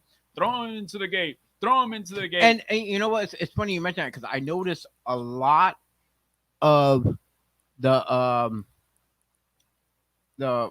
Puerto Rico crowds and places where you guys perform. It's not like here where the fans are up close. I notice a lot of them are far in bleachers, far away from the ring. They're not as Yeah. close up as the ones are here, though. It I guess depends on for- the venue. for It sa- depends. Well, not just the venue, I guess for safety because the way Oh no, because yeah. of history of Yeah. between crowds and wrestlers, how that. Yeah. Then, I guess the Latin crowds in Puerto Rico are a lot different from the Latin crowds in Mexico Big time. because they're up close just like here in the States Yeah. down in Mexico. Yeah. I mean, fans in Puerto Rico get so heated with the heels to the point that I remember I was working in WWC. That's the Cologne's, wrestling company, and I was working a match that day, and I'm just looking out the curtains, and I'm watching this match, and I see the manager, the manager, the escort. He's going at it to this senior, just this senior's going at it with him back and forth, and I don't know what happened to security that day, but they weren't intervening in it, and he turned around like asking where is security here. When he turned back to the senior, that old guy took out a knife and just tried to slice him, bro. I mean, that was like one of the days I said, oh hell no, I'm not getting near that fan. Hell no. Of course they took him out of the arena and all that stuff, but they be getting crazy down there. Hey, you got to keep your distance for sure. So now, how many companies so far over in Puerto Rico have you worked for? Now, is there a status quo over there as like, okay, what is considered your indies over there? What are your main one? Your mid card shows? Like over here, we got our little indies. Then you got ones like Ring of Honor, MLW, and then you got like AEW and W. Like right, I'm guessing WWC is up there. Yeah, on that's top. that's number one. That's the number one company in Puerto Rico, WWC, and you got IWA. They're still running shows down there. Savio Vega is throwing shows down there. Now, is Sabio, is he IWA? He's IWA. Okay, that's what I thought. He's IWA, and like how you saying, like Ring of Honor. I mean, there's a couple of companies, like that are not quite indie, but they're not the main. Yeah, guys like either, right now, NPWA, where National Pro Wrestling Alliance. National Pro Wrestling Alliance is one of those like Ring of Honor type. You gotta go through there, and you got stars down there like yourself. You got Wizard. Yeah. You got Aries. Aries, did I say his name right? Yeah, Aries is SOS. And okay. Yeah. And Roxy, from what I saw, or is she not there anymore? She's not with us anymore. Okay. She was a couple of matches, but she's not with us anymore. Okay. So yeah, you got a nice little group of guys that I got to look at, and we had a conversation that Wizard was actually he actually performed here in Reading for IWA when they did a lucha show with Rapid Fire when they brought in guys from Puerto Rico. Oh, my homie, he fucks with me. Who, Wizard or you mean the challenger? He helped train me. He helped train me. Like they actually had the school open. I remember that dude. He was short, but he was built. And that's him. Yeah, dark skin. And they fed me to him because I was the only one that was actually in legit shape at the time. Hard to believe. But I was actually Rico Swabber at the time, and they fed me to him to work with him because they know that I would bump no matter what. Yeah. And his boy like, mira este, lo quiere. I'm like, yes, I do want it. Just stop. We're just working. Like I'm not. Man, I can actually tell you. I mean, I'm not fond of the guy because I'm not. But you still got history, you and Wizard. Yeah, we have wrestled one another. That's why I say I'm not fond of him because he has he has his issues. I mean, he has Pentagrama, which is manager, and his consultant. I think you need a manager over there in Puerto Rico, huh? yeah. We were saying, huh? So And I think T.Reyes, I think he wants a rematch, Wizard. I'll be your manager though. no, I'm gonna tell you, I'll be straight up. I'll hit hard. I never seen a guy have so much heat like he has till this day. Like people literally hate him. Him as a person outside of wrestling and him as a wrestler. This dude, everybody hates him. This dude always has heat on him, and it's incredible. I mean, I'm not going to go near the guy because I can't stand him personally. You know, it's my opinion. But I like what I've seen. It's crazy, Bro. It's crazy. It's like I was just told what to do. Play with the boy. He's in the ring, and I was the only one in cardio shape at the time. Yeah. To actually mess with him because half the students in IWA wasn't ready for that type of heat. Mm-hmm.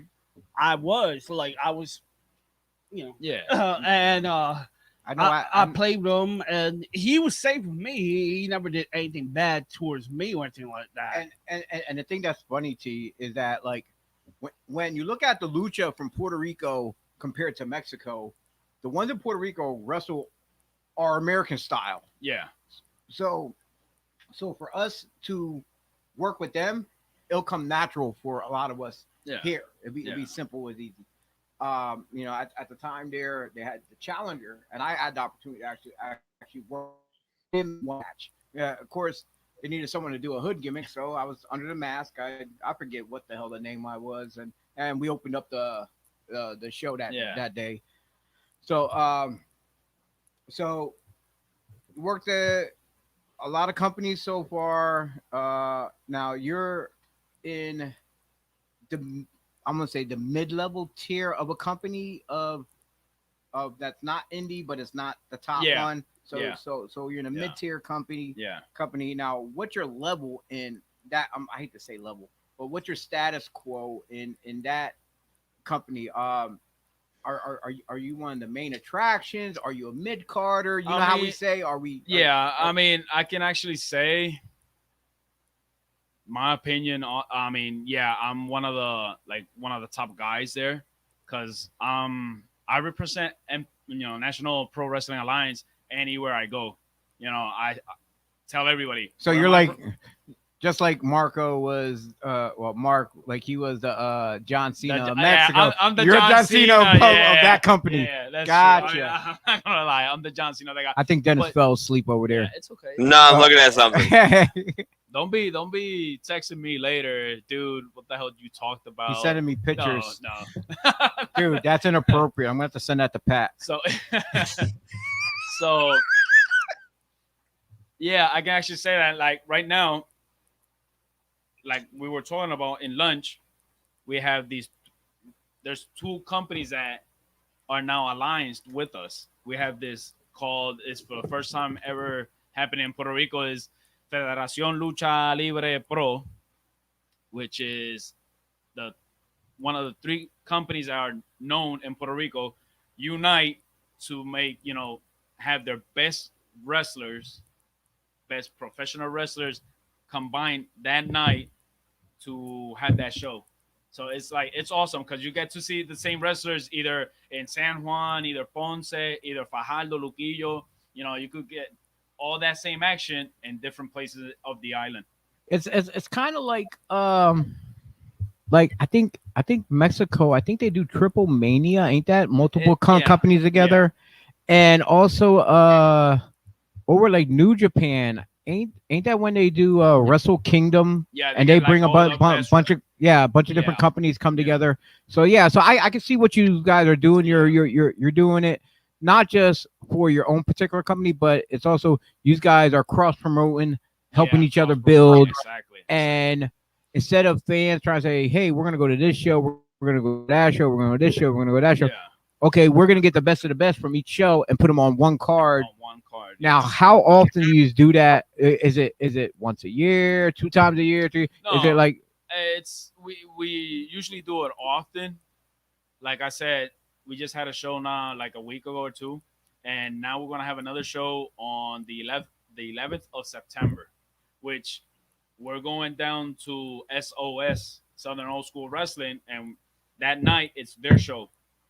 It's that company's show. So we're going down there. I mean, I have to go down there because I'm challenging the heavyweight champion of that company. So I'm going for the belt that night. So let's see what happens if I turn out to be the new and the fourth champion of that company. So, and then you can carry the title back over to NPWA. I could defend it in NPWA. I could defend it in SOS. I could defend it in PPW, which is the other company that's. And who knows? You can bring your titles over here to the States and defend them here too. And who knows if I become PPW heavyweight champion or I carry all three belts. Yeah, there you go. And how many championships do you hold right now currently? Currently, I have no championships now. Oh, why the hell I even got you on the show, man? You loser. Get the.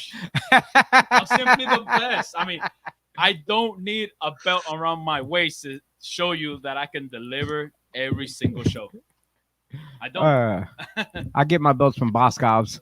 I don't need a title, bro. I don't need a title. All I gotta do is, hey, bring on the heat to that ring.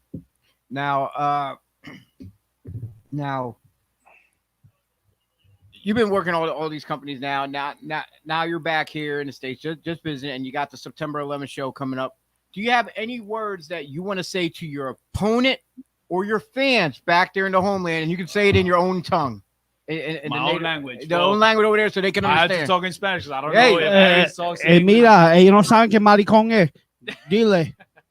Okay, I'm going to translate in my own language. I just know these words. Pendejo. Maricón, cabrón, hijo de la gran madre. No, none of that. Now it's not in English, so it's not in English. So Pat can't get me for cursing. So, but go ahead, say what you want to the people back home watching, and hopefully NPWA management is watching you here, putting them on the map as well, showing much pride and much love for the company that you're going to represent down there to bring home another championship. Oh, well. I know. I put you on the spot. No, it's just call on the fly. I got that. I still got that anger of what he did that Saturday because he actually. Then that is great fuel to the promo, dog. Let him go. Let it go. Let your emotions go. Yeah, mira, escúchame. Si tú me estás escuchando y me estás viendo, porque claramente yo sé que estás viendo este programa. Mira, Are, yo acepté mi derrota de esa noche. Y te voy a decir una cosa.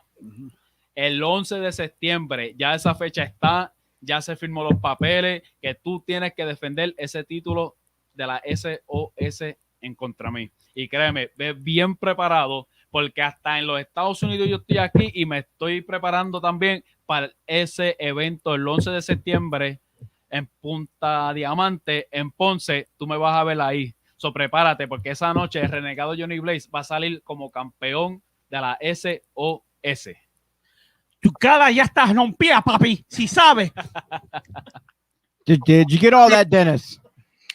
I was trying to watch it on my cell phone because it'll translate it. Oh, gotcha. Okay. But it doesn't translate it. He wants to know if anybody's making fun of Dennis, is what he's saying.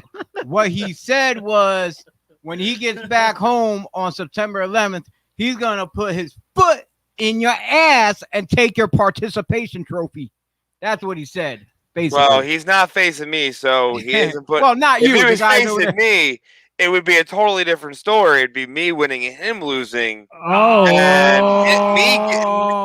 And him going home so what you're saying with the participation trophy. So what you're saying is we got some impromptu things happening here. Look. As long as me and Johnny have known each other, we have been telling people to book this match. And everybody is scared to book this match because they know damn well no one else is following it. Period. DEFCON. Gotta book it on DEFCON. I would absolutely book Johnny on DEFCON. Or Johnny can get me booked in Puerto Rico. I'm just saying. You want to come to my turf? Hey, I'm Hey, the big dog listen, in there, and I'm not talking look, like Roman Reigns type. I'm saying it this Yo way. soy la jodienda en Puerto Rico, papi. Yo soy el número I say it uno. this way. Yeah, what he's I saying. want to wrestle in all types of countries and all over the world, and get that atmosphere experience and see what it's really like.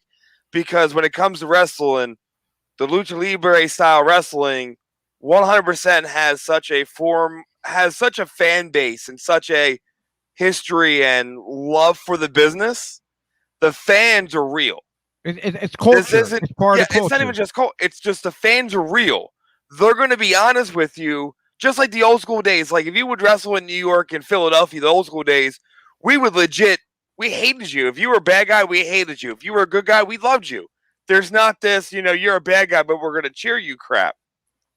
The fans are going to be honest with you. If your match sucks, like he says, they're going to tell you, what the hell did I pay for to be here? Up here, it's just you get the chance that you suck, and they'll go on the internet and say, oh, this match was boring. Well, maybe, ma'am, if you weren't playing on your cell phone on TikTok and Snapchat and flirting with the guy next to you, maybe the match was probably good. That's up here in the U.S. The fans down there in Puerto Rico and Mexico actually watch the matches. So I would love to come down to Puerto Rico. We just got to figure out how.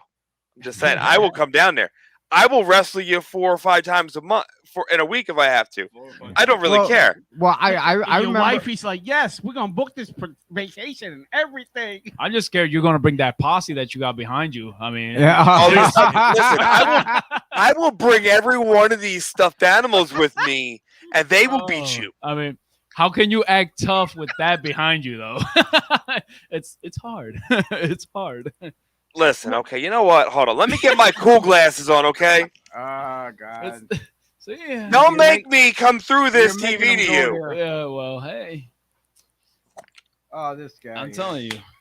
I think that's why they haven't booked it, because they don't want to see me humiliate you in your own turf. I don't know about that, man. Again, if they do book it, they know the other matches are screwed. Well, I guess it's going to be one of those. Huh? I guess it's going to be one of those fantasy warfare matches that people are going to be like, "What if this ever happened?" Which is no. I'm going to say this way: it's not happening this year, but in 2022, it will absolutely happen. Oh, okay. I will book him on my own promotion for me and him to work each other. You have my number. You have my number. Call me when you want. I mean, hey, I could whoop you in your company. And I'll come down company, to you. Look. Outbreak, anywhere. Okay. Hey. Challenge accepted, bro. Hey, challenge accepted for the 15th time. We're buds. We known each other so many years, but I'll tell you one thing: outside of the ring, we're cool as hell. We're brothers. Inside that ring, you're nothing to me, bro. Look. Outside and what do ring, they always say? Like you said, we are brothers. We are friends. We have a good history with each other. But in that ring, this is game time. Playtime's over. Yeah, it's business. It is strictly business and personal. So when we go to this, it's not a match. It's going to be a fight. That's what it's supposed. That's what it's going to come down to. And as history has showed it through many, many times over and over again, friends do it better. So always has and always will. Friends always seem to work better in history when you look at some of the great matches. Look at Kevin Owens and Sami Zayn, best friends since childhood. That's right. Those matches are incredible. It's called trust, fellas. Trust. Not just that, you got Sami Callihan, Kevin Owens. You have Adam Cole and Kyle O'Reilly. You have Ciampa and Gargano. The list will never end. Like, those guys know each other inside and out. They travel the world together. They can give you any match you want for any amount of time, and it's a phenomenal. It's a match you want to watch. Like, let's be real. Who wasn't ready and excited for NXT's Sunday night match between O'Reilly and Cole? Yeah. It's the only match I cared about. No offense to Joe and Cross. I didn't care about it.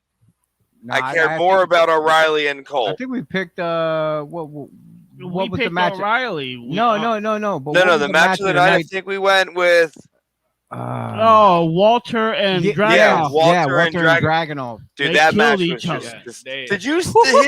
Listen, chops are meant for here, Afterward, you see here, these all not broken. here.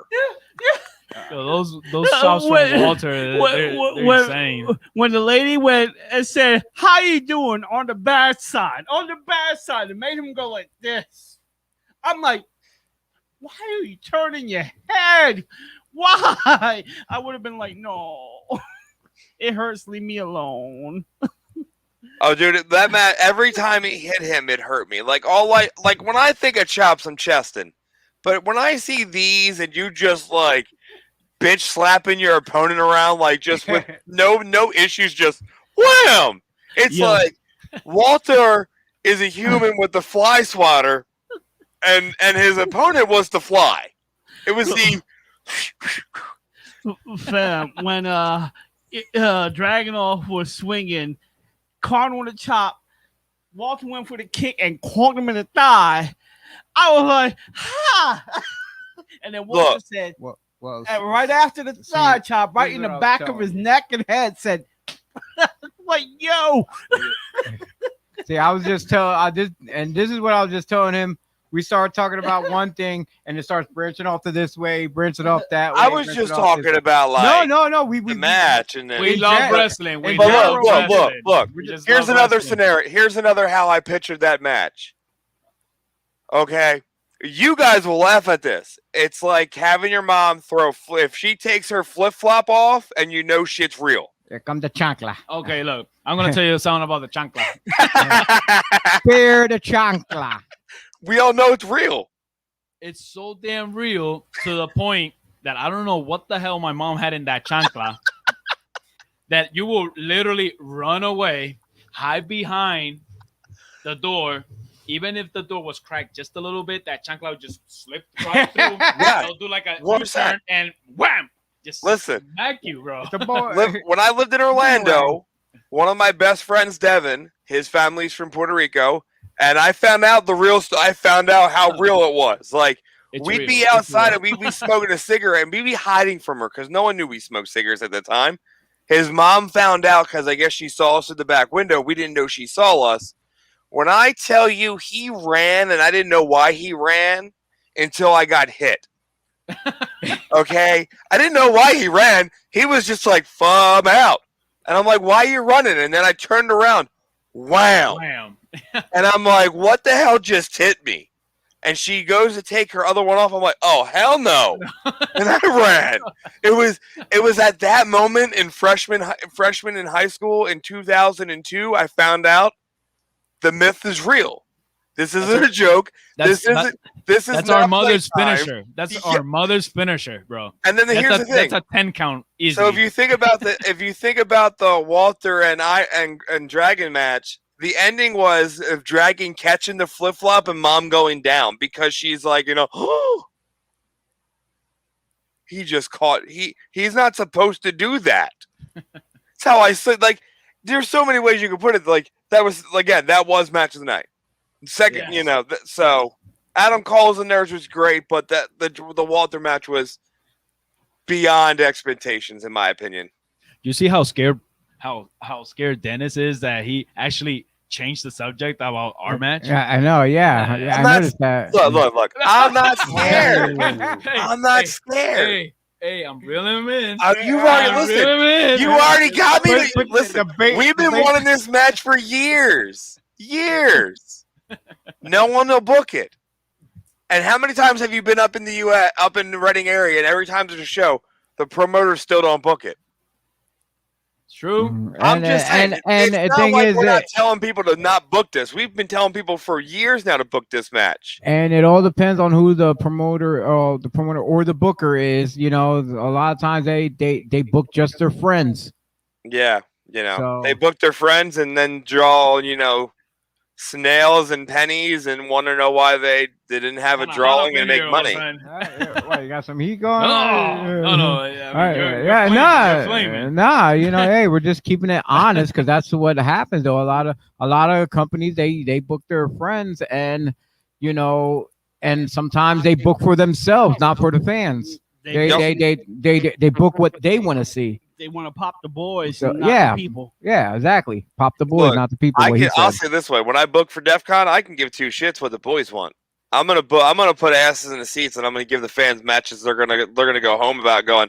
Now that was a great night of wrestling. I can't wait to come back in a month or two. Yeah, That's something that every company should do. You know, and the sad part, I've been to a lot of companies just like that where they do the total opposite of what they should do. They just do it for them and the boys, and like I said, there's too many companies out there that's doing the same thing over and over again, which they should learn their lesson a long time ago. When they see the downfall of others, don't go in those same footsteps. Change up. Yeah, stop. Like, look, I look at it this way: if you run every other month, right, and you start, say, in February, and you run till November, and you're off December and January, when you come back in February, everything should be changed. Your whole platform should be changed.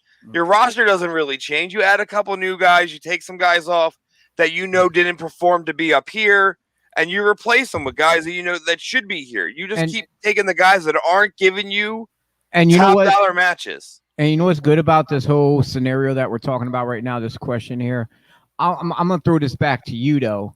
In Puerto Rico, how is the booking over there as far as, do you see the same thing in Puerto Rico where it's, hey, I'm going to book my friends, or is it more? There's companies that I've worked that you do see that. You do get to see that. There's actually companies there that. Oh man, he's like, I don't know if I can say this. I haven't worked in that company, but they're believe real garbage. me, I mean, I'm not gonna cry if I don't work in it. But there's a company out there that the owner is actually a wrestler that nobody can stand him. Nobody wants to book him because he's just. So he runs his own company. So he did his own company. He books his own matches and he's over every time, and he's the champion and this and that. Practically, yeah. We know a lot of companies like that as well. Look, I love the fact that I own my own company, and the best thing is, like, with my guys that I have in the back that are part of the production crew, the only things I said to them is like, I never won a title. I'll wrestle my own show, but I'm never winning a title. I'm probably never going to win a match on my show besides like when we wrestle in my hometown for the very first time. I'll win one match and then I'm going to stay in the back because I got to produce a show. I don't got time to wrestle, but I will wrestle. But it's not to go out there and pop the boys. It's more for the like, okay, the locals want to see me wrestle. I'm going to go out there. I'm going to have fun.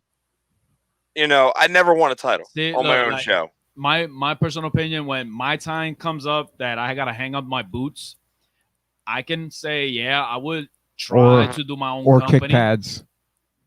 No, I got boots. Wear boots. Yeah, I wear boots now too, Chio. I made you hang up your kick pads. We made you hang up your kick pads. There's video footage out there. So like, when my time comes up, and if I do have my own company, believe me, neither I or any wrestler is going to be booking or matchmaking, because for me, that's a no-no. You know, You shouldn't do that. Why? Because you're going to stop that. He's my buddy. I got to give him work. When you got great talents coming in that could give you a hell of a show, put asses in seats, but yet that's my buddy. We got to put him in. Is he putting in the work? Is he putting asses in seats? Is he earning his dues? No? Then why use the guy? Exactly. So I would, if I had my own company, personally, I would not be no matchmaker. I would not be no booker. I would literally have people working for me for that specific job that I would put them, and I'll just sit back counting the money coming in. That's the way to do it. Well, we're pretty much out of time here tonight. We're past our 2-hour mark. Would you have any final words to say, either English or Spanish, whatsoever? You should do both. Something in English and Spanish. Yeah, you say it once in English and then once in Spanish, or vice versa, whichever. You know, just something simple. whatever. I Plug September 11th again, whatever. actually gotta do promo for. You know that. what? Let's do a No. promo. Why he's eating Well, pizza? no. He's We'll do promoting that Domino's. tomorrow. We'll do that Talking tomorrow. about Domino's. What we got? But hey, guys, thanks for having me here. Thanks for giving me this Oh, opportunity. Loved it. Have fun with you guys. Loved the questions from the fans and the people that looking at the show. Support these guys. Support indie wrestling. Go to the shows. You have fun. This is a fun I can't say entertainment because it's not entertainment. Entertainment is WWE, but have fun. Pro wrestling is great atmosphere to be around with, and support indie wrestling. Support these guys. Breakfast and Body Slams. Well, Yeah. it's Body Slams podcast, but because we do two shows, and sometimes people get them confused. Yeah. It's Breakfast and Body Slams, which is in studio and it's during the daytime. Okay. And then we did an impromptu one the other day here, but it's a morning time show. But every Thursday night, we got Thursday Night Slam. We are under the Body Slams banner, which is under Devereaux Sports. Okay. So, anyway, support you guys. Yeah, Watch the show. It's tune fun. in and watch, like, share, subscribe. I'm in Puerto Rico and I watch these guys. I don't miss a show. He's lying. He's I'm lying. not lying. He's You know, lying. I'm not lying. Check his phone. Check his I'm phone. not lying. Check my phone. No. Support these guys. And thanks for everything. Y Thank you. a la gente de Puerto Rico, a la gente que estén mirando, tienen que estar pendientes estos muchachos. Aquí se pasa bien. Hablan de lucha libre, que eso es lo importante. Te mantienen al margen de todo. De todo lo que es lucha libre. Ya tú sabes que ellos tienen otro programa por la mañana, que también los pueden seguir en eso. Y siempre pendiente de todas las compañías que hay de lucha libre. It's funny how Dennis Reaper is just sitting there like, He's still trying to translate it on his phone. It doesn't translate it. I just gotta go and get Rosetta Stone to learn Spanish. I think put we all, Google I think me Translate because I'm putting you down, bro. No, I'm just kidding. It's okay. It's okay. I'm Again, shooting my promo for you for our future match in Spanish, and you just didn't know it. it's perfectly okay because again, once I win, you'll be going home with the participation trophy. Not me. I think you're looking at your new DEF CON champion right here sitting down. So, yeah. Who, Chio? This guy is like one fart away to falling apart. I get a participation trophy. Yeah, All right. That's like the realest shit ever. He is one part away. Love you guys. Love you. I hate That you. is the most You're on fire. Get the hell out of here. line I'm ever. shutting this That shit is down. great. But you know what? Thank you once again for coming on. My co-host Dennis Reaper, T.Reyes. Thank you. Once again, I want to plug all the Devereaux teams out there. Us, of course, on Thursday nights at 9:05. On Saturday, you got the Old School Show at 8 a.m. Gobbler Inc. at 9. Breakfast and Body Slams at 10 a.m. on a scheduled once a month when we're in the studio. Sundays, you got the Sullivan Squad at 9 a.m. MMA Misfits at 10 a.m. And I want to say, hey, Pat, how was that for plugging the other shows? Hey, guys, follow that. Shoot, bing, bing. Also, I want to give a shout out to our podcast affiliates, guys at Tornado Tag Podcast, Anthony Blackwell and Andy Header, the guys at 23 Wrestling, 100 Wrestling Podcast, the two Daves, Dave Keener and DB Richards, as well as the new guys on our block, all the way from Puerto Rico, Conversación de Lucha Libre, and you can check them. Just Google them, and they're pretty much on a lot of platforms, not just Anchor FM, but I've seen them on Spotify and I believe Apple too as well. So check them out. And if you're online, on Facebook as well, or on YouTube, check out National Pro Wrestling Alliance, NPWA, in Puerto Rico, where it's his home company where he's from out there. This gentleman is going to join me this weekend we're going to be up in Sunbury, PA for WXWC4. We're going to be at the Sunbury ice rink. They're going to have the head shrinkers there, Samu and Fatu. For you who don't know, Fatu is WWE Hall of Famer Rikishi, as well as third generation wrestler, superstar himself, the future Lance Anoa'i, and as seen on AEW Dark, you know how people go like, as seen on TV, I was on TV. Well, they got the Sambo show, brother. Tyler Andrews and Sam Adams and many more. And that's this Saturday, August 28th. Doors open at 5 p.m. Bell time is at 6 p.m. They will have a meet and greet. General admission is $15. Like I said, at the Sunbury Ice Rink, WXWC4. And coming up next week on Thursday Night Slam, we have Anthony Iovino. I hope I said it. I'm always butchering everyone, but you probably butchered it. That's Iovino, right? Lovino. Yeah, no, that's an I. Don't ask me how to pronounce it, because I'll butcher it. Yeah, from Pro Wrestling Magic, he will be here on the show discussing their upcoming September 11th show, because everybody has shows on September 11th. Everybody does. I have it. In Puerto Rico. But yeah, with that being said, we're out of here. And since I said we're heading up to WXWC4, if these guys don't know what it is, check this out. Peace.